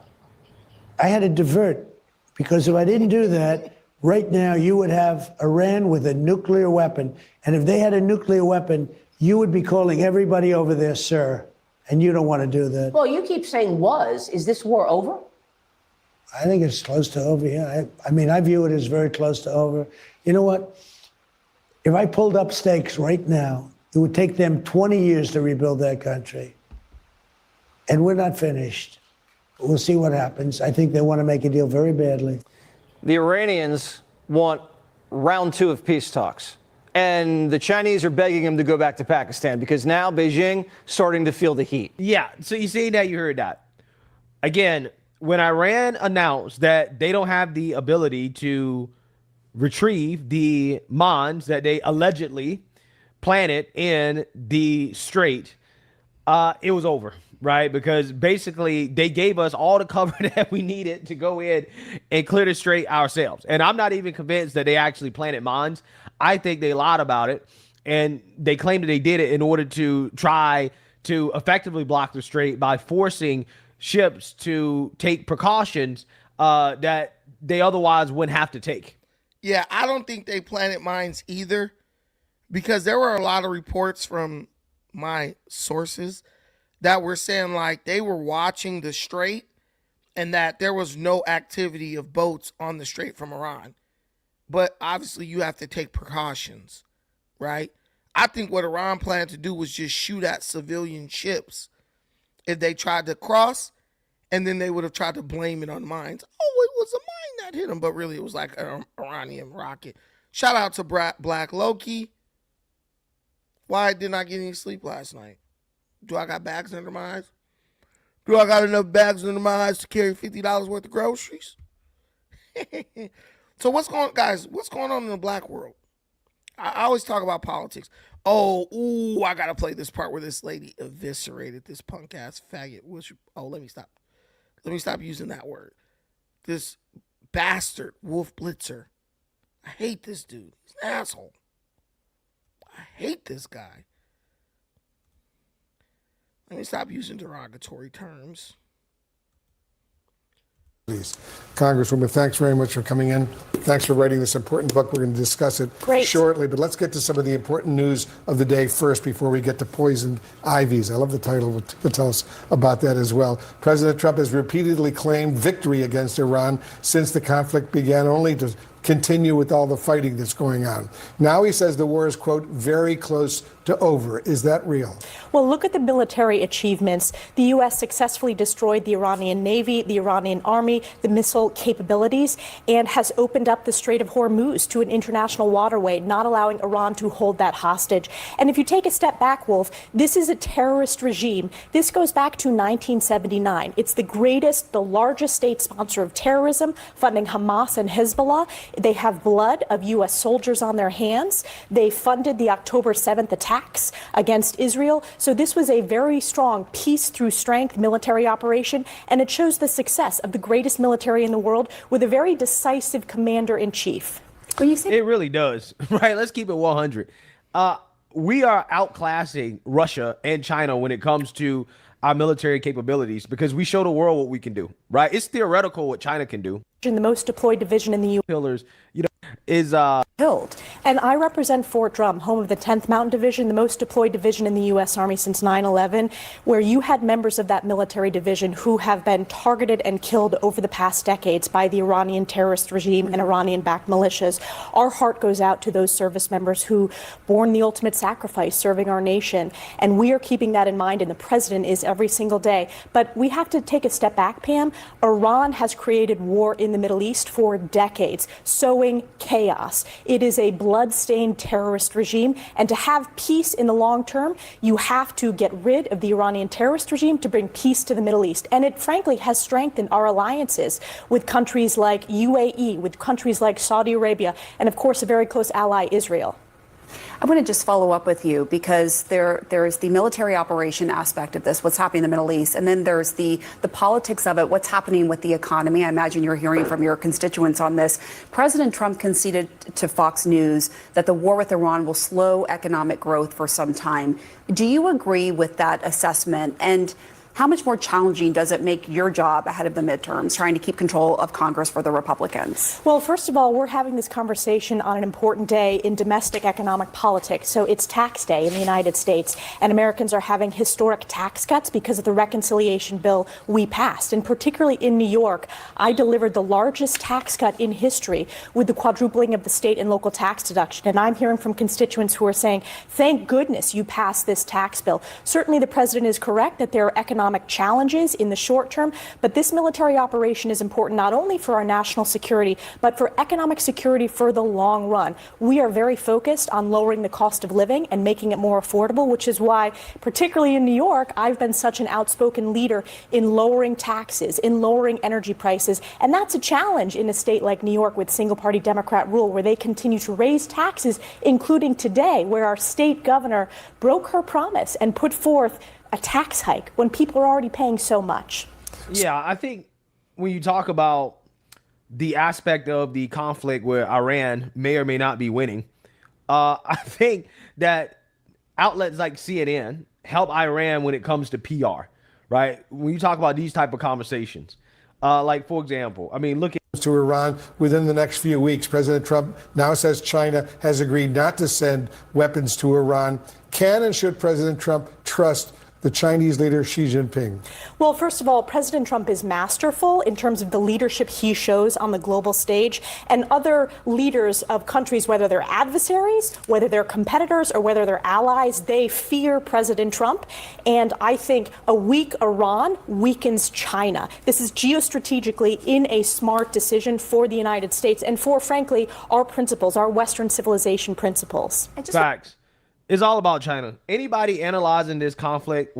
Yeah, but she's right, and Greg is right too. We know what this really is. They're trying to defang China. They are unilaterally or asymmetrically surrounding China. They don't want China to not only be able. They don't want China to be able to project influence past a certain limit, and it's working. I mean, I love what Greg said about everything with China and Russia is theoretical. Guys, at this point, when we look at the militaristic capability of China and Russia, it's literally looking like they're in the 80s with their militaristic capability. The United States is like on another planet, basically, compared to them. And it's not even close. So you can say what you want to say. You can hate on America all you want to, but the reality is, as for now, America's straight up OP. We engaged in a 30-day war with a country with a population of 99 million people, and we lost 14 soldiers, and over half of them to accidents, not like actually getting shot or killed. Like, ain't nobody messing with the United States. Iran is talking a lot of tough shit, selling wolf tickets. And unfortunately, you're just believing it because you're not well researched. This lady right here. She's Elise Stefanik. She's actually running against Kathy Holcomb for the governor's seat of New York. And for what I'm hearing, she has a good chance to win as a Republican. But why wouldn't she? She's well-spoken. I'm talking about if Kamala Harris spoke the way this woman spoke, she would have won the presidency. She would have destroyed Donald Trump. Elise Stefanik comes with those points. Boom, boom, boom, boom, boom. She knows what to say. She knows what she thinks. She has them rehearsed. She's ready. That's a politician. That's someone who you can trust to represent you because you know that they've communicated their message clearly. They're not muddying the waters. You know they are capable of communicating your needs and your wants clearly. And I hope she does win the governor's seat of New York because Kathy Hochul is an absolute disaster. You got black kids who don't even know what a computer is. You lost. The strait is open to who Iran wants to go through. You all full of bluster. Iran's still standing. Claudette, baby. That's not true. No, I'm reading Claudette's things. These people this is called copium. They're trying to cope. Yes, Kathy Hochul did say that there are black kids who don't know what a computer is, bro. I'm not making that up. I don't know why black people don't know that, don't understand that. The Democrats have a disdain for us. That's why they want to eliminate us now. That's why they want to eliminate us. Because we're no longer putting up with the disrespect. Straight up. They're mad at us because we no longer are going to accept disrespect, bro. That's real. Straight up. Like, and if you don't want to, and if you're a Democrat and you don't want to accept this and you don't want to accept disrespect anymore, the Democrats ain't effing with you. Cause you they property, you they stuff. You do what they say. And the minute you want to stand up like a man or a woman and think for yourself, If they were truly your friend, they would encourage you to think for yourself, and that would strengthen the bond between blacks and Democrats. But they like, hell no. So I wanted to write this article about Kathy Hochul's statement while in a forum in California, where she blatantly stated that there are black children within the Bronx who don't know the word computer. Oh no. Here we go. I think this is it. That what is happening, the power of supercomputing right now is in the hands of the large private companies. What if we created a consortium that opened up all the potential of AI to larger groups, such as college campuses? Right now we have, young black kids growing up in the Bronx who don't even know what the word computer is. They don't know. They don't know these things. And I want the world open. How the fuck does she know what young black kids in the Bronx know? She don't live in the Bronx, ain't never lived in the Bronx. She is the governor, so she runs the state of New York, bro. She ain't no expert on what's going on in the city of New York, but that's an insult. You never hear Republicans say, why do you never hear Republicans saying insulting things to black people? It's always Democrats, because Democrats feel like they own you. You they property. America. Hey, go Goopinder. You want to come up? I gave you the link. There's the link, Goopinder. You wear glasses. Maybe you're smart. Every other Democrat who came up here today got cooked. Rotisserie. I'm just saying, man. Every other Democrat who got up here got cooked. But yeah. So go Pinder. I'll give you 1 minute. I'll give you 1 minute to come up here. But how do they feel? How do they have the audacity to say these things about us? Kids don't know what the word computer is. Open up to all of them, because when you have those diverse voices innovating solutions through technology, then you're really addressing society's broader challenges.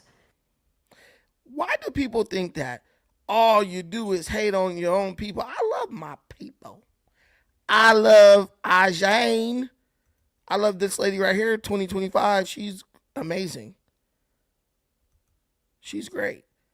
I love my boy Zarth. He's black.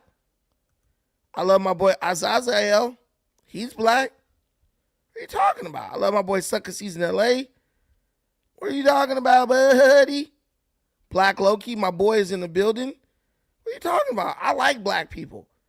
I just don't make excuses for black people, because I know black people don't need excuses to be made for us. We're capable of doing anything any other group can do, and even better.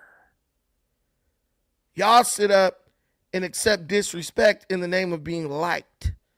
See me, I'm a field nigga. I don't give a fuck about being liked. All I want Master to do is leave me the hell alone and let me do my own thing. Right? That's all I want. Suck my boy laughing like Sagat. Master just gotta leave me alone. Leave me alone. Leave me alone. Y'all keep thinking, y'all follow behind the Democrats like dogs, thinking that a piece of sausage is gonna fall out their pocket. And as soon as it do, you're gonna realize it's actually a dick. But yeah, I just have my own agenda in my own mind. I don't need anyone to start a program for me. I just need somebody to leave me the hell alone and don't interfere with what the hell I be doing.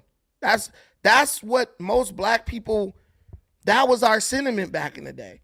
When we came out of slavery, we didn't want no handouts from Whitey, because we was afraid that he might put us back in slavery if we accepted something from him. We wanted to do business. We wanted to be left alone to our business.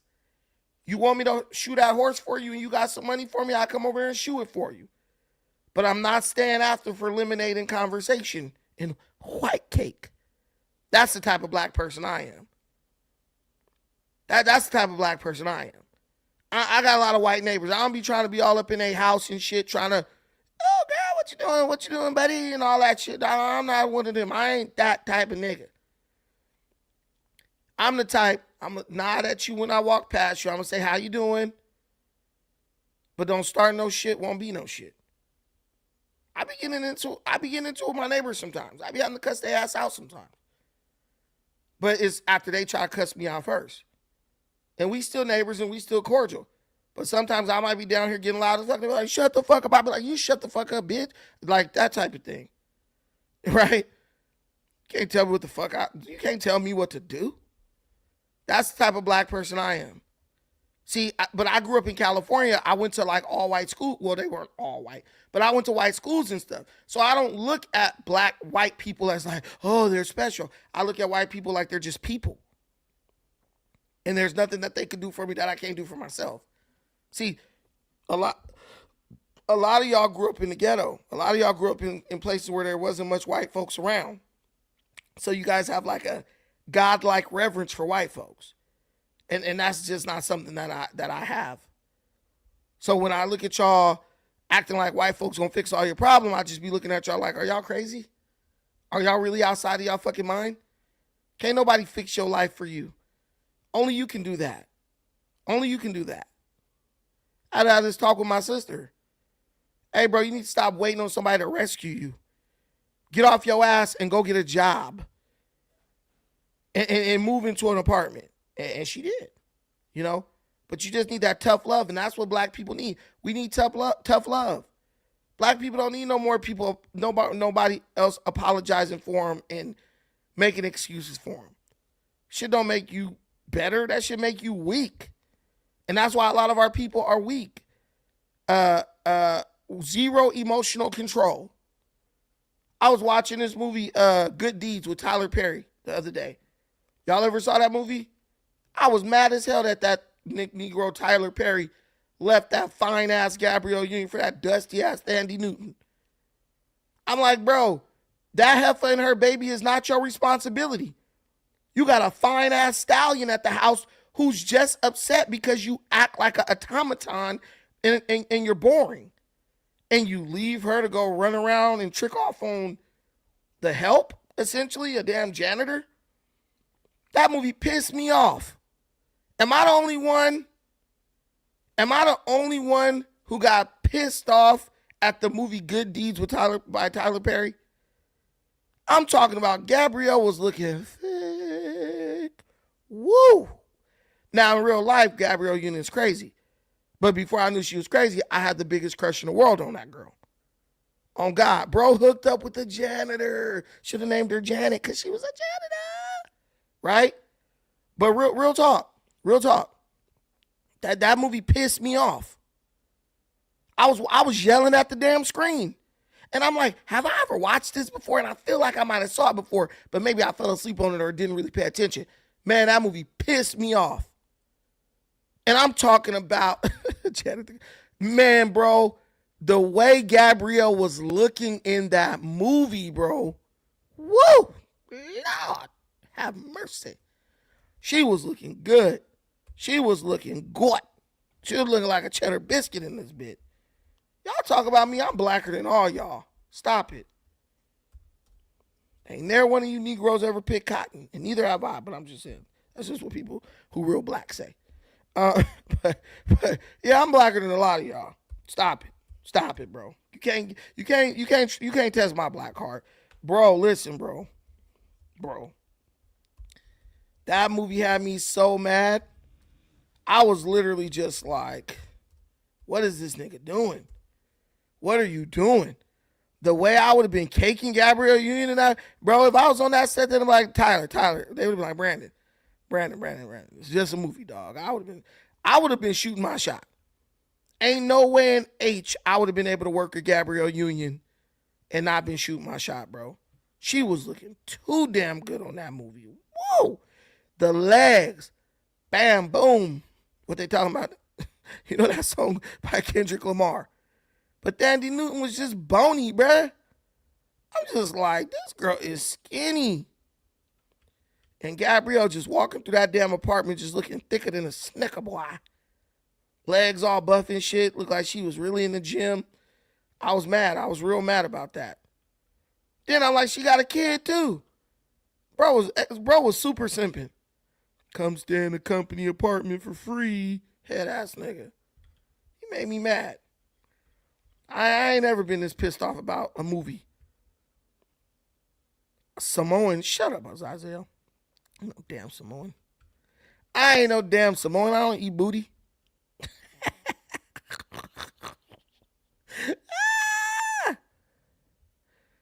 Bro, man, they don't even. I'm telling you, Dandy's so weak. They didn't even show no.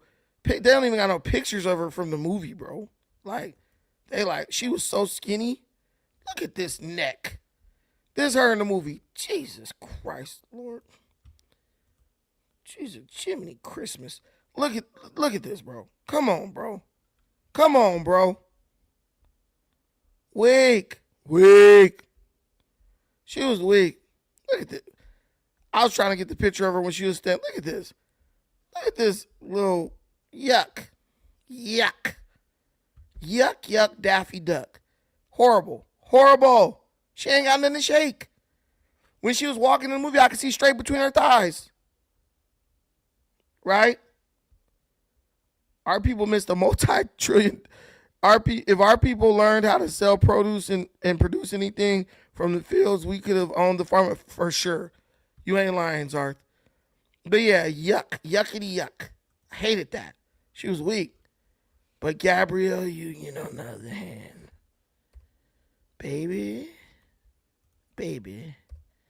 she had me turn into Nate Andrews off of Set It Off when I saw her. I'm like, you need a favor, baby? Come get in my Cadillac. Bro, when I'm talking about this girl was thick as hell. Woo! Just not even thick as hell. Just like stacked. Her legs were. There was this scene. They don't show her legs in the scene. But there's a scene in the movie where Tyler Perry was being a real geek. He was like dancing around the living room and shit. And man, when I'm telling you, this girl, it's this scene right here. Bro, this scene right here, go back and watch the movie. When bro thinks he's cool and he puts on a black t-shirt with black pants, this scene right here, she walks from stage left. And I'm telling you, you send me swinging. Oh, you send me swinging. What? That's my song. Don't play LTZ. Now I'm swinging on you. You. Anyway, so she, when she came in stage left, bro, her legs were so muscular. I said, Lord. The movie wasn't even real for me no more after that. Because I said, ain't no way in hell no self-respecting black man is going to choose that bony-ass Andy Newton over that. I said, Brandon Tucker and Defiant Brandon the same person, but you never catch them both in the same room at the same time type shit. I was lusting. I ain't gonna lie. I'm a man. Do I not bleed? 5'5", thick and man, y'all don't even know. Y'all don't even know how hooked I was on that show, Being Mary Jane. Oh my God. On that show, yikes. She was banging on that show. Come through, baby. Gabrielle Union's fine. Y'all don't even understand. She just crazy. She got a problem mentally. Mental. She has a problem. Mental. 4 C's. What does that mean? For color? I do. That's the only real. That's the only show with a lot of black people I really watched. What other show? Black people shows don't be that great. I watched a little bit of P-Valley, but that's just because my cousin was watching that shit nonstop. I was like, what the hell is going on? And my nephew, with his little fruity butt.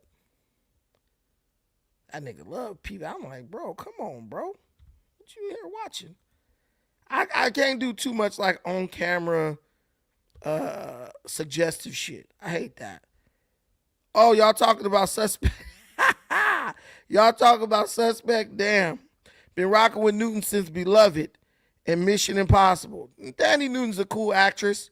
She just ain't as fine as Gabrielle Union on any day, bro. She's not touching Gabrielle.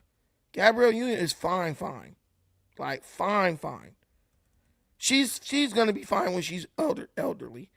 That's how fine she is. Cause she was doing Being Mary Jane and she was like in her 40s. And she was banging. I said, damn. Those are just chicks who like know how to stay in shape. Cause you can totally tell she has that body where she could easily blow up and be fat. But you can tell she just keeps it together. And I really respect that. I respect the woman who has the fat genes, but keeps it, keeps her shit together more so than a woman who's just naturally skinny, because you skinny. But I'm talking about even this girl face, like she is fine. I think she got her nose done though, but she's still fine. That don't change nothing. Let me see. Now you got that song, You See Me Swinging, stuck in my freaking head, dude. Thanks a lot, buddy. Man, they got too many ads. Everything I try to put up with. Oh, there she go. There you go again. Ooh. How's that song go? She is fine, bro. This is a beautiful woman. She reminds me of my mama. Hey, have y'all watched Nobody's Fool? Y'all gotta watch that shit. If you haven't watched that, watch it tonight. With family. Watch it with family. Yeah, there's a lot of black farmers still, guys. You just don't know about them because all you black people only pay attention to black farmers when they think they can weaponize it against Donald Trump, which is stupid to me. They have all types of farm fresh delivery services. You know what's crazy? You want to support black farmers? Why don't all these black-owned restaurants and shit get their produce from them? Bet you they won't do that. Because that's how we do as black people. It's everyone else's responsibility to make sure our people do well. It's not our responsibility. Hell, black people think it's the government responsibility to feed black children. But then be like, we black, black, I'm blackity black, off of us. Was that CB4? But yeah, and I'm black, y'all, I've never watched the movie CB4. So let that sink in. Maybe I'm not as black as I thought. But I have watched More Money, though. But yeah, guys, listen. Y'all really got me thinking about that swinging. You send me swinging. Oh, you send me swinging. I love that song. Trump finally goes off. Trump gonna go off on Zoran Mamdani. We talk about that tomorrow. Guys, I feel like y'all want to see more political stuff. Because a lot of my advisors are like, people just want to see cultural stuff. And then I'm just like, yeah, but when I do the more cultural stuff, I get no views. But then when I'm doing like political stuff, I'm getting the views. I think this channel has transitioned from a Negro culture show to a political show. What do you guys think? Let me know what y'all think. I'm going to start putting polls and stuff in the chat. Poggity pause. But I want y'all to, you know what I'm saying. Y'all know what I'm saying. Y'all know what song I've been on today though? I'm gonna play it on here. I'm gonna break all the YouTube copyright violations. Yeah, politics is lit to me too, bro. I mean, I'm getting old, so now I'm interested in shit like that. Like, where the hell y'all niggas at? What y'all been doing? Hey, I've been bumping this shit all day, low key. God has a funny.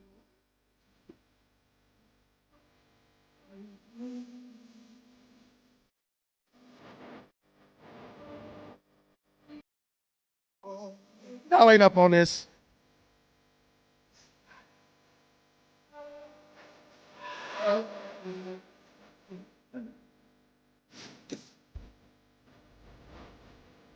Oh yeah, I'm the side facts. Growing up in time is a blessing. Hey. And I wait for more days running round. I wanna miss this. I've been bumping this all day, man. Oh.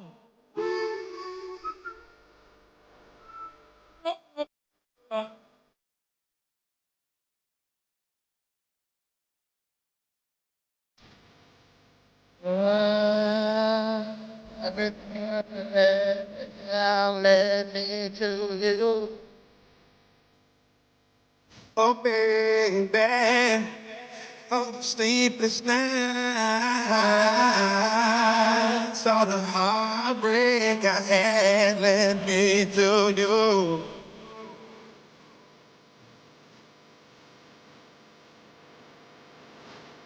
Hey, these are the type of niggas I fuck with, though.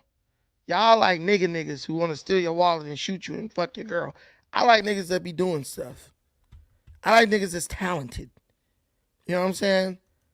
I be at the Soul Music Festival and shit. You know what I'm saying? I ain't going to no damn NBA Youngboy concert because there's too many real niggas there. Like, y'all, you don't like black people. I don't like ignorant people, be they black or any other race. Right? Right. I uplift. AJ, you uplift. I'm a singe these niggas straight from the depths of hell. Cause I just be really aiming my stuff at black men though, cause we do need our ass kicked in a lot of instances. Cause we just be out here just co-signing ignorance. You know, men don't realize how much power we have. But when you give away that power by co-signing nonsense and bullshit, you can't turn around and complain. Cause I'm gonna be real, even with like black women, right? Black men be like, black women don't listen to me. Bro, most times if you really try to come at a black woman for real, she's gonna listen to you. Like there's been black women even in public acting ignorant as hell, and I'll be like, hey, you need to calm down. And they'll be like, you right, you know, like this type of thing. But when you acting just as ignorant, you know what I'm saying? When you out here acting feminine, yeah, they looking at you like, how the hell you gonna tell me what to do? You acting worse than me. That's where you lose a lot of your respect. Facts. Yeah, exactly. Getting your ass kicked motivates you. Like, but that's where you lose a lot of your respect. Like, I can't be out here acting immature and childish, then coming to black women and children like, yeah, you need to listen to me.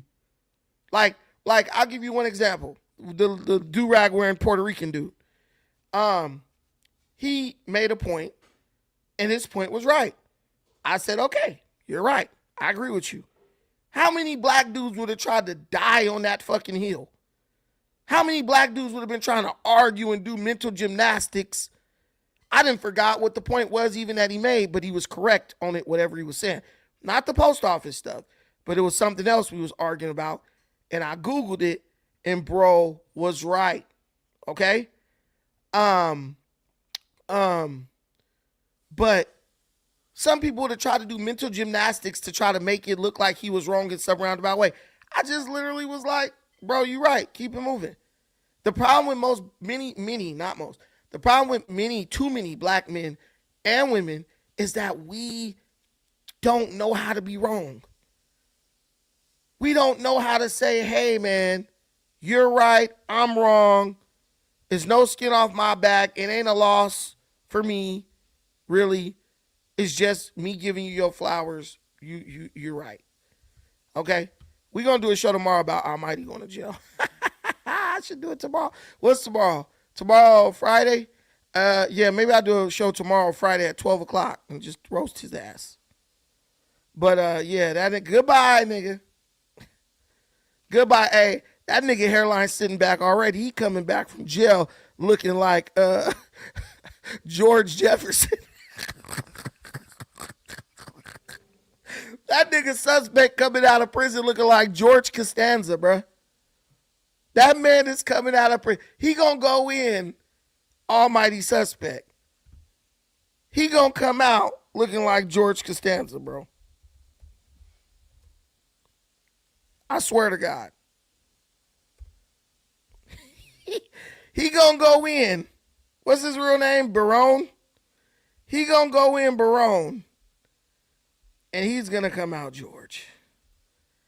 Bro, if bro come out with this much hair on his head, it's gonna be a blessing to him. He gonna come out with less than this. This nigga head gonna be looking like a cue ball. He's still gonna be trying to wear that hat flipped to the side. This is how bro coming out of jail with less than that, because he got less than that now. Low-key, if you really think about it, George got more hair than bro. I'm not. George Costanza at the beginning of Seinfeld had more hair than Barone has right now. I'm being real with you. I'm being 100%. Could you imagine that nigga's coming out looking like George Jefferson? Sherman Hemsley. He's done. He's done. He coming out looking like all the Georges on TV. The only George he ain't coming out looking like is George Jetson. Because he had a full head of hair, boy. He had a full head of hair, goddammit. Oh, suspect. That nigga hairline talking to him right now. That man's hairline is rebuking him in the name of Christ Jesus right now. You didn't got us in some bullshit. You knew we was barely hanging on to begin with. And now you're going to stress us out. That nigga will come back. You're not even going to recognize this nigga. I'm not going to lie to you. Unfortunately, bro died. But yeah, he going to come back. Bro going to come back looking just like this. Bro. Hey guys. He going to walk in the no jumper. No one's going to recognize. Hey guys, it's me, suspect. What? What? Who the fuck are you? George? Nah, it's me, Barone. Baron? Who the fuck is Baron? Damn, everything has ads, bro. We trying to make fun of somebody. This nigga gonna come out looking just like this with that hat, that bottle cap he calls a hat. Flip to the back, dude. Bro, oh my. Dude, I wish I got my hands on him. I've never seen that much fear in a man's eyes. Bro literally ran like a bitch, like for real, for real. I wish they would have never cut the camera. So y'all could have really saw how much of a bitch that dude really. At that point, I lost all respect for that dude. I'm like, you gonna try to spit at me, then try to run? That was some whole ass shit right there. Then pulled out a knife. Pulled out a knife. Come on, bro. Come on, brother. You gonna stab a black man after you spit on me? Like back in the day, people had the decency to say, okay, I spit on bro, I'm gonna just let him beat me up, or I'm gonna take a couple punches from him, then fall on the ground. Bro ain't even got that much respect. He ain't even got that much self-respect. Bro ran and hid behind the security. It's bad. It's bad. It's bad out here. I should just use suspects imprisonment to start like this whole arc of like no jumper commentary. Just say fuck it, right? Like, hey, we talk about no jumper on this channel all the time. I have enough no jumper people in my audience. Them lives will be lit for sure. But my mind, I need something that stimulates my brain. Nah, back in the day, like people hit you and they know you're gonna kill them, so they just ball up. They hit the ground. They know you'll beat the shit out of them. But they just gotta do it just like to prove they're a man, you know. Costa, my brother from the Chi. Bro, I'm coming to Chicago again, bro. We gotta link up, bro. We can link up as long as we don't go to Connie's, bro. I cannot approve of Connie's. You're a hating ass nigga. I'm one of them niggas, bro. I'm a hater, bro. Like Connie's is fire. I can't get into it, bro. You know, I had it a couple times. I ain't gonna lie. The first couple times I had, I'm like, damn, it's smacking. Man, like, exactly. I guess I'm just a local, and I just got tired of it. Don't tell me you trying to go to Domino's, bro. Man, you playing? You kidding, right? You know what I had last time I was there a couple months ago? I had beggars. You know, beggars is decent. You know, my go-to, bro, like if you ever come out here, bro, you got to slide to Phil's. It's right by the White Sox Stadium. Yeah, Phil's Pizza. But is it a deep dish? No. The locals don't eat deep dish, bro. Like that's touristy. That's facts. That's touristy, bro. We like tavern, bro. Like why y'all don't eat deep dish? Cause it's too much cheese, too much dough. Like you gonna be messed up, bro. Nah, I was good. Nigga. I was good. Nigga. I had about 2-3 slices, nigga. I I know was you. good. Yeah, if you ain't used to it, it's what's up. But like, if it's here all the time, it's like, yeah, you start to see the effects it really have on your I mean, body. yeah, you'll die. If you eat that shit weekly, you're dying early for sure. Heart attack. Gone. I gotta drink Coke Easy. when I eat deep dish, bro, To and like I prefer Pequods. to break down that fucking Yeah. Pequods. That's a place. I feel like I heard of that. Yes, bro. It's been all on the Food Channel. It's widely regarded as the #1 deep dish in Chicago. I'll decide that. What's the best hot dog spot? Jewtown. I say Jewtown over there. Yeah, but if you go to Jewtown, you got to get a Polish. Right. They serve hot dogs too, though. They serve hot dogs too. I never Maxwell tried Street it. Polish. Maxwell Street Polish. You know. I had the Polish. The Polish you like sausage. hot dogs, Brandon? Why not? You said some gay shit right now. Yeah, I know. Yeah, I had a hot dog. I know I sound a little un-American right now, but I ain't had a hot dog in like 10 years, y'all. Bro, you live in the city that like that does it. That does it, and they slap big pickles on your hot dog, and you better not say nothing about it, and don't put no ketchup on that hot dog. If you do, we're gonna look at you like you're crazy.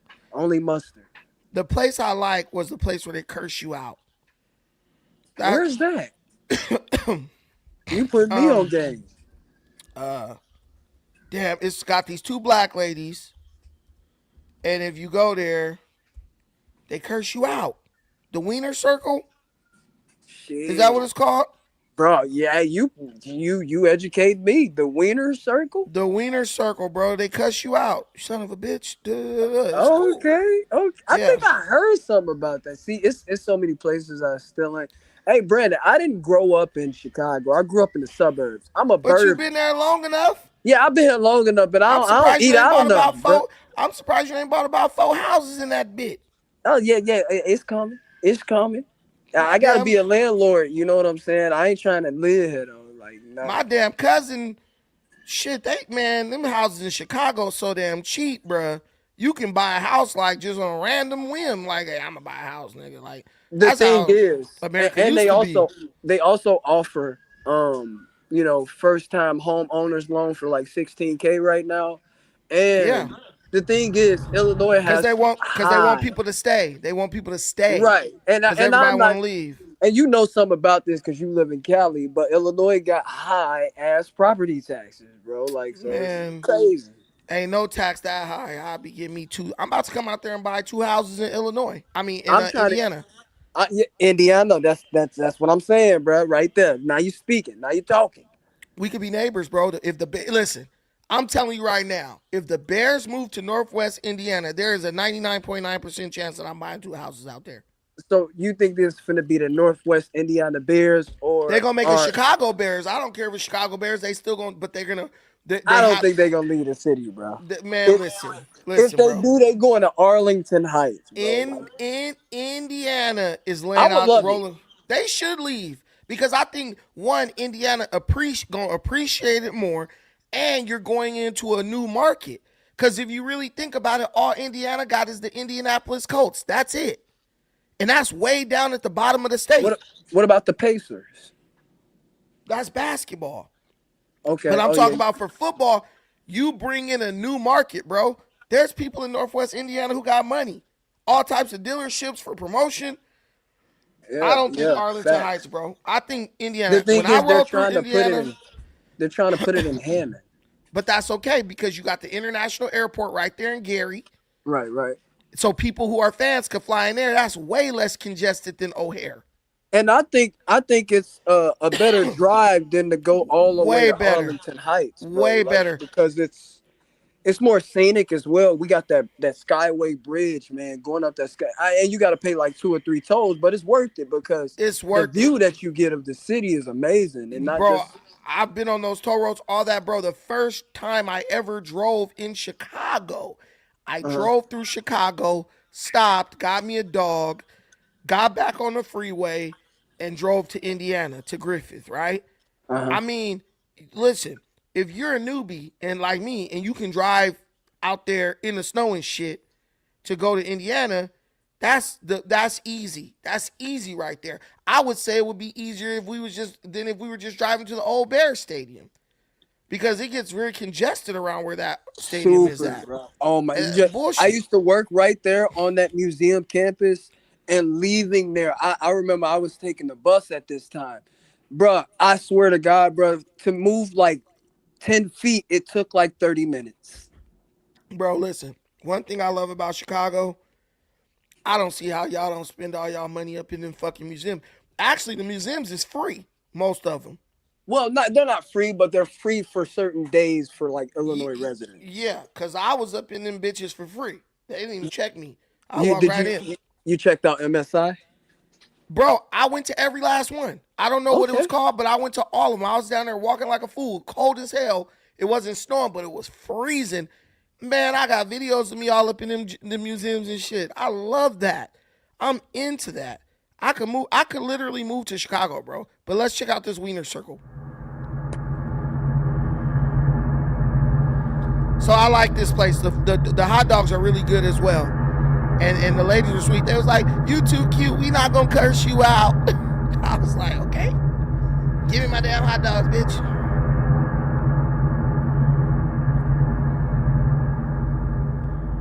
Pussy lips, what do you have? I'm sorry? What do you have, pussy lips? You know, I No fried rice, motherfucker. Hurry up and buy. What I do you just want? I want to have a cheeseburger. Extra pussy juice? No, Chicago style, come on. what cheese do you have? We got cheddar, pussy juice, and American. Do you have like gorgonzola, like camembert? What the fuck is like a taco stand? Gruyere? No? Cheddar burger or American, pussy lips? Cheddar or American? Well, can I have... Cheddar or American? Okay, I want cheddar. No, wait, hang on a second. Okay, look, no ketchup because I'm allergic. I'm allergic to tomatoes. You don't need to be in here. I'm allergic to tomato. If I have it, I will. I'll balloon like the Hindenburg, and I will explode like the Hindenburg. Well, you got a big ass head anyway, like you got to float off, motherfucker. What goes well with like a cheddar burger? Like. Bro, this an Asian she roasted. She said no fried rice. I like how much of a sport he is, though. I mean, when you go there, you know what you're going in there. Like, you know there. Yeah, of course. mean, I'm sure there's someone who might be surprised, but they going in. But they thought I was cute, so they didn't bother me. Got a pussy. I told you that. Like a Côte d'Iron or maybe like a Sangiovese or something. No. Do you have vegan cheddar? Oh Lord, what the fuck is this? No? It's like a fucking vegetarian thing. Okay. Yeah, all right, I'll take it. You want to eat meat just like the meat on my pussy? Do you? Want it for here to go? Do you? You want it for here or to go? For here, ma'am. Do you take MasterCard? Yeah, I'm gonna fuck your card between my pussy. Cash on. All right, that's enough of that. We didn't hear. Yeah, she getting a little vulgar, man. Like, bro, what you mean a little? She was going in there, but that's funny. I thought that was hilarious. I think she really feeling folks though. I think she think he cute. That's because you're black. Niggas always think somebody want them. No, I ain't talking about me. I'm talking about I think she hitting on the Asian dude. Bro, if a big ass girl like that coming for you, better run for the hills. Hell no. We both big. It's too much friction and sweat. Can't do it. That bitch gonna be feeling like, bitch gonna be feeling like we on a slip and slide. I gotta rewatch your broadcast, bro, because I saw the title and I'm like, damn, man, I missed it, man. God damn it, bro. What be catch you most, titles or thumbnails?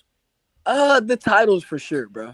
I think I'm more of a reader than like maybe a normal nigga. So like, maybe thumbnails are good too. You know, like I ain't got to doubt. Yeah, cause my shit be like. I be just too up and down. Like, I be like, damn, my views is amazing. Like, last week, my shit was jumping. And then this week, it kind of, and I'm like, is it me that changed? Maybe people had something to do this week, folks. Like, man, damn them. Damn them. You know what I'm saying? I'm trying to be rich. I'm trying to be rich in this bit. And then I'll go to other channels where niggas got 400,000 views on every video. And I'm like, this dude is boring as hell. That's one thing I will never understand about YouTube, about social media. It could be somebody who is lame, in my opinion, lame as hell. And then that person is getting 1 million views a video. And I'm like, I'm giving way more. Like, I'm like talking the whole time, interacting with the chat, all that. I don't know what it is. I think people just follow people who they see a lot of people following. You know, like it's a trendy thing. Like, oh, a lot of people follow this person. Let me see. Like, I love Anton Daniels' channel. I also like Anton Daniels. I like O'Shea. I like Dinah's channel. I like Devori. I like Greg Foreman. I think those dudes give you your money's worth. But a lot of these people, they ain't doing shit. Maybe they just built up that like trust system with their audience over the years or whatever. But I mean, that's usually what it is. Like your boy Tariq, you know, he can't do no wrong with his followers, man. So they gonna that nigga got a cult, bro. hell yeah, they down the ride, boy. They gonna drink that Kool-Aid if you tell them to. Nigga. So, bro, listen, they will do whatever mental gymnastics you have to do to fucking make whatever Tariq is saying make sense. That nigga could be like, yeah, the earth is flat and the sky is pink. They'll be like, oh, but Tariq just joking. They literally, he's like a pastor. He get them to the edge and let them jump off on their own. Yeah, he walk you right there. No, he like Jim Jones, man. He's like a second coming of a Jesus to these people, man. Like, you know, he can't do no wrong. And the crazy thing is, bro, I do know what our people want, but I'm so damn ideological. I'm an ideologue, so I just don't give it. Because I know what our people want. Our people want you, like a person who's using it really good as Afro Think Tank, just coming from that like place of being an authority. That's kind of how my channel used to be, right? But where I'm like, I'm an authority on this. I know more about this than you. Come over here and drink from the well of my knowledge. But man, like low key, maybe I've been listening to too much Neil deGrasse Tyson, where it's like, do you know enough to know that you don't know anything type shit? And like, I'm really on I guess I'm just on a journey of discovery for myself. Like, really learn how to research some shit. Really be strong enough, have the strength of character to accept when you wrong about something or stand on your square when you right about something. Like, don't just, I mean, bro, I've had people literally tell me, bro, you just got, I could show you the screen. I could show you the fucking messages. People have messaged me like, bro, you're too worried about telling people the truth. You need to just lie to these niggas because that's what they want and just get your money up. Well, yeah. Bro, I did a video where I was like, Trump is making this stupid mistake. Bro, that video boomed. I was like, it's so much. Like, even my boy Afro Think Tank, when he started bashing Trump, his channel exploded. That nigga literally was bashing Trump like every day for like 2 months. And bro went from like 40,000 subscribers or like 30,000 to like 80,000 in like 2 or 3 months. I was like, and he just kept on it. But listen, it is what it is. All in good time. And my thing is, I don't compare myself to anyone. Because it's like you hit an algorithm. Yeah, the algorithm is booming for people who are bashing Trump. And what people got to understand is that's why a lot of your favorite social media people are riding that Trump bashing wave, bro. They think Candace Owens, Hodge twins, they think they're just bashing Trump because they just don't like Trump. No, bro, the algorithm is literally rewarding that. And if you do this shit for a living, you got to ride with whatever the algorithm is rewarding. It programs you as much as, you know, you program it, right? It's literally like, because they're literally choosing how many people they're sending your shit out to, how many people they're letting see your stuff, right? I have a 10% CTR, meaning 10% of the people they're showing are clicking. Then I look at how many people YouTube sent it to, and it'll be like, oh, we only sent it to 5,000 people. Well, damn, that makes sense. Makes sense I only got 500 views, right? Now, what if they would have sent that shit out to 10,000 people, 20,000 people, 30,000 people, 40,000 people? But YouTube definitely limits how many people they show certain content to. That's their little control mechanism. Like, okay, we decide who, you make it, but we decide who sees it, you know? Because I'll make a video about something, and then another channel will make a video about the same thing, and they'll do like 400,000 views and I'll do like 40. And it's like, and at that point, you know, they just, because this channel's bigger, more people saw it and then they watched it. But it's all good. Hey, sucker season, straight up. That dude was an idiot. He lost that debate in the first 5 seconds. Oh, he tried to argue. And this is the part where I say, you know, your man card is in question. He couldn't even admit that he was wrong. I lost all respect for that dude when he couldn't admit that he was wrong about that shit. That pissed me off, bro. But yeah, I like when people call in too. Maybe we'll just make this a whole call-in show. I'll do it like Dynas. Dynas, like, if nobody call in, he end the show. He'd be like, all right, we done. He get his first 2 minutes out. But we tighten this shit up. It's good. I'm really getting good with the thumbnails. What y'all think about the thumbnails? While y'all in here, give me a rating on the thumbnails, 1 to 10. Or you could give me an A through F rating. Do you guys think the thumbnails are appealing? Do you think the thumbnails are captivating? Should I change them or should I stick with what I'm doing? Do y'all look at those thumbnails like, oh, hell yeah, I'm clicking this? Oh, facts, he did it to himself. 100%. 100%. Not even close, bro. That guy was an idiot. That dude's mom definitely dropped him when he was little.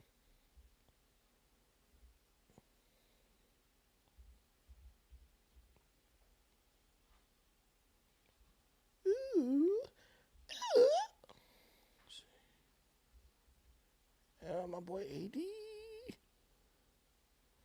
All right. Yeah, but yeah, so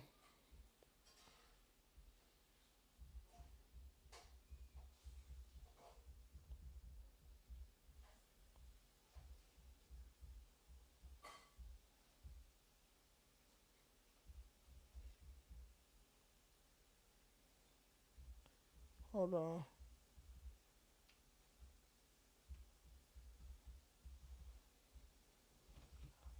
But y'all don't forget to check out my other content I made. I posted a lot of videos today. I think I posted about 4 videos today. So I posted what did I post? Okay, y'all like the thumbnails? Cool, we'll keep it. We'll keep going with that. I like it because it's kind of original. It's kind of original. What the hell did I post today? I posted, y'all gotta go check these out. I think they're cool. Oh yeah, okay. Yeah, I posted one about Jada being toxic as hell, one about Kambala, and I posted one about with Larry Elder. So, but I do notice on my shorter videos, when I talk about celebs, those definitely get the more traction. So maybe I don't trust Kamala. Maybe I'll do like short videos about celebs and long content about politics. Yeah, but we get. But guys, let's get out of here. It's time for dinner.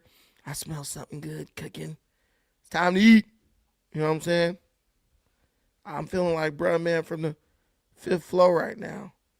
You know, I just thought I'd come up here and give me something to eat. Martin. But thank y'all for watching this. I appreciate everything you do for me in this channel. Till the next time, take care of yourselves. But most importantly, please take care of each other.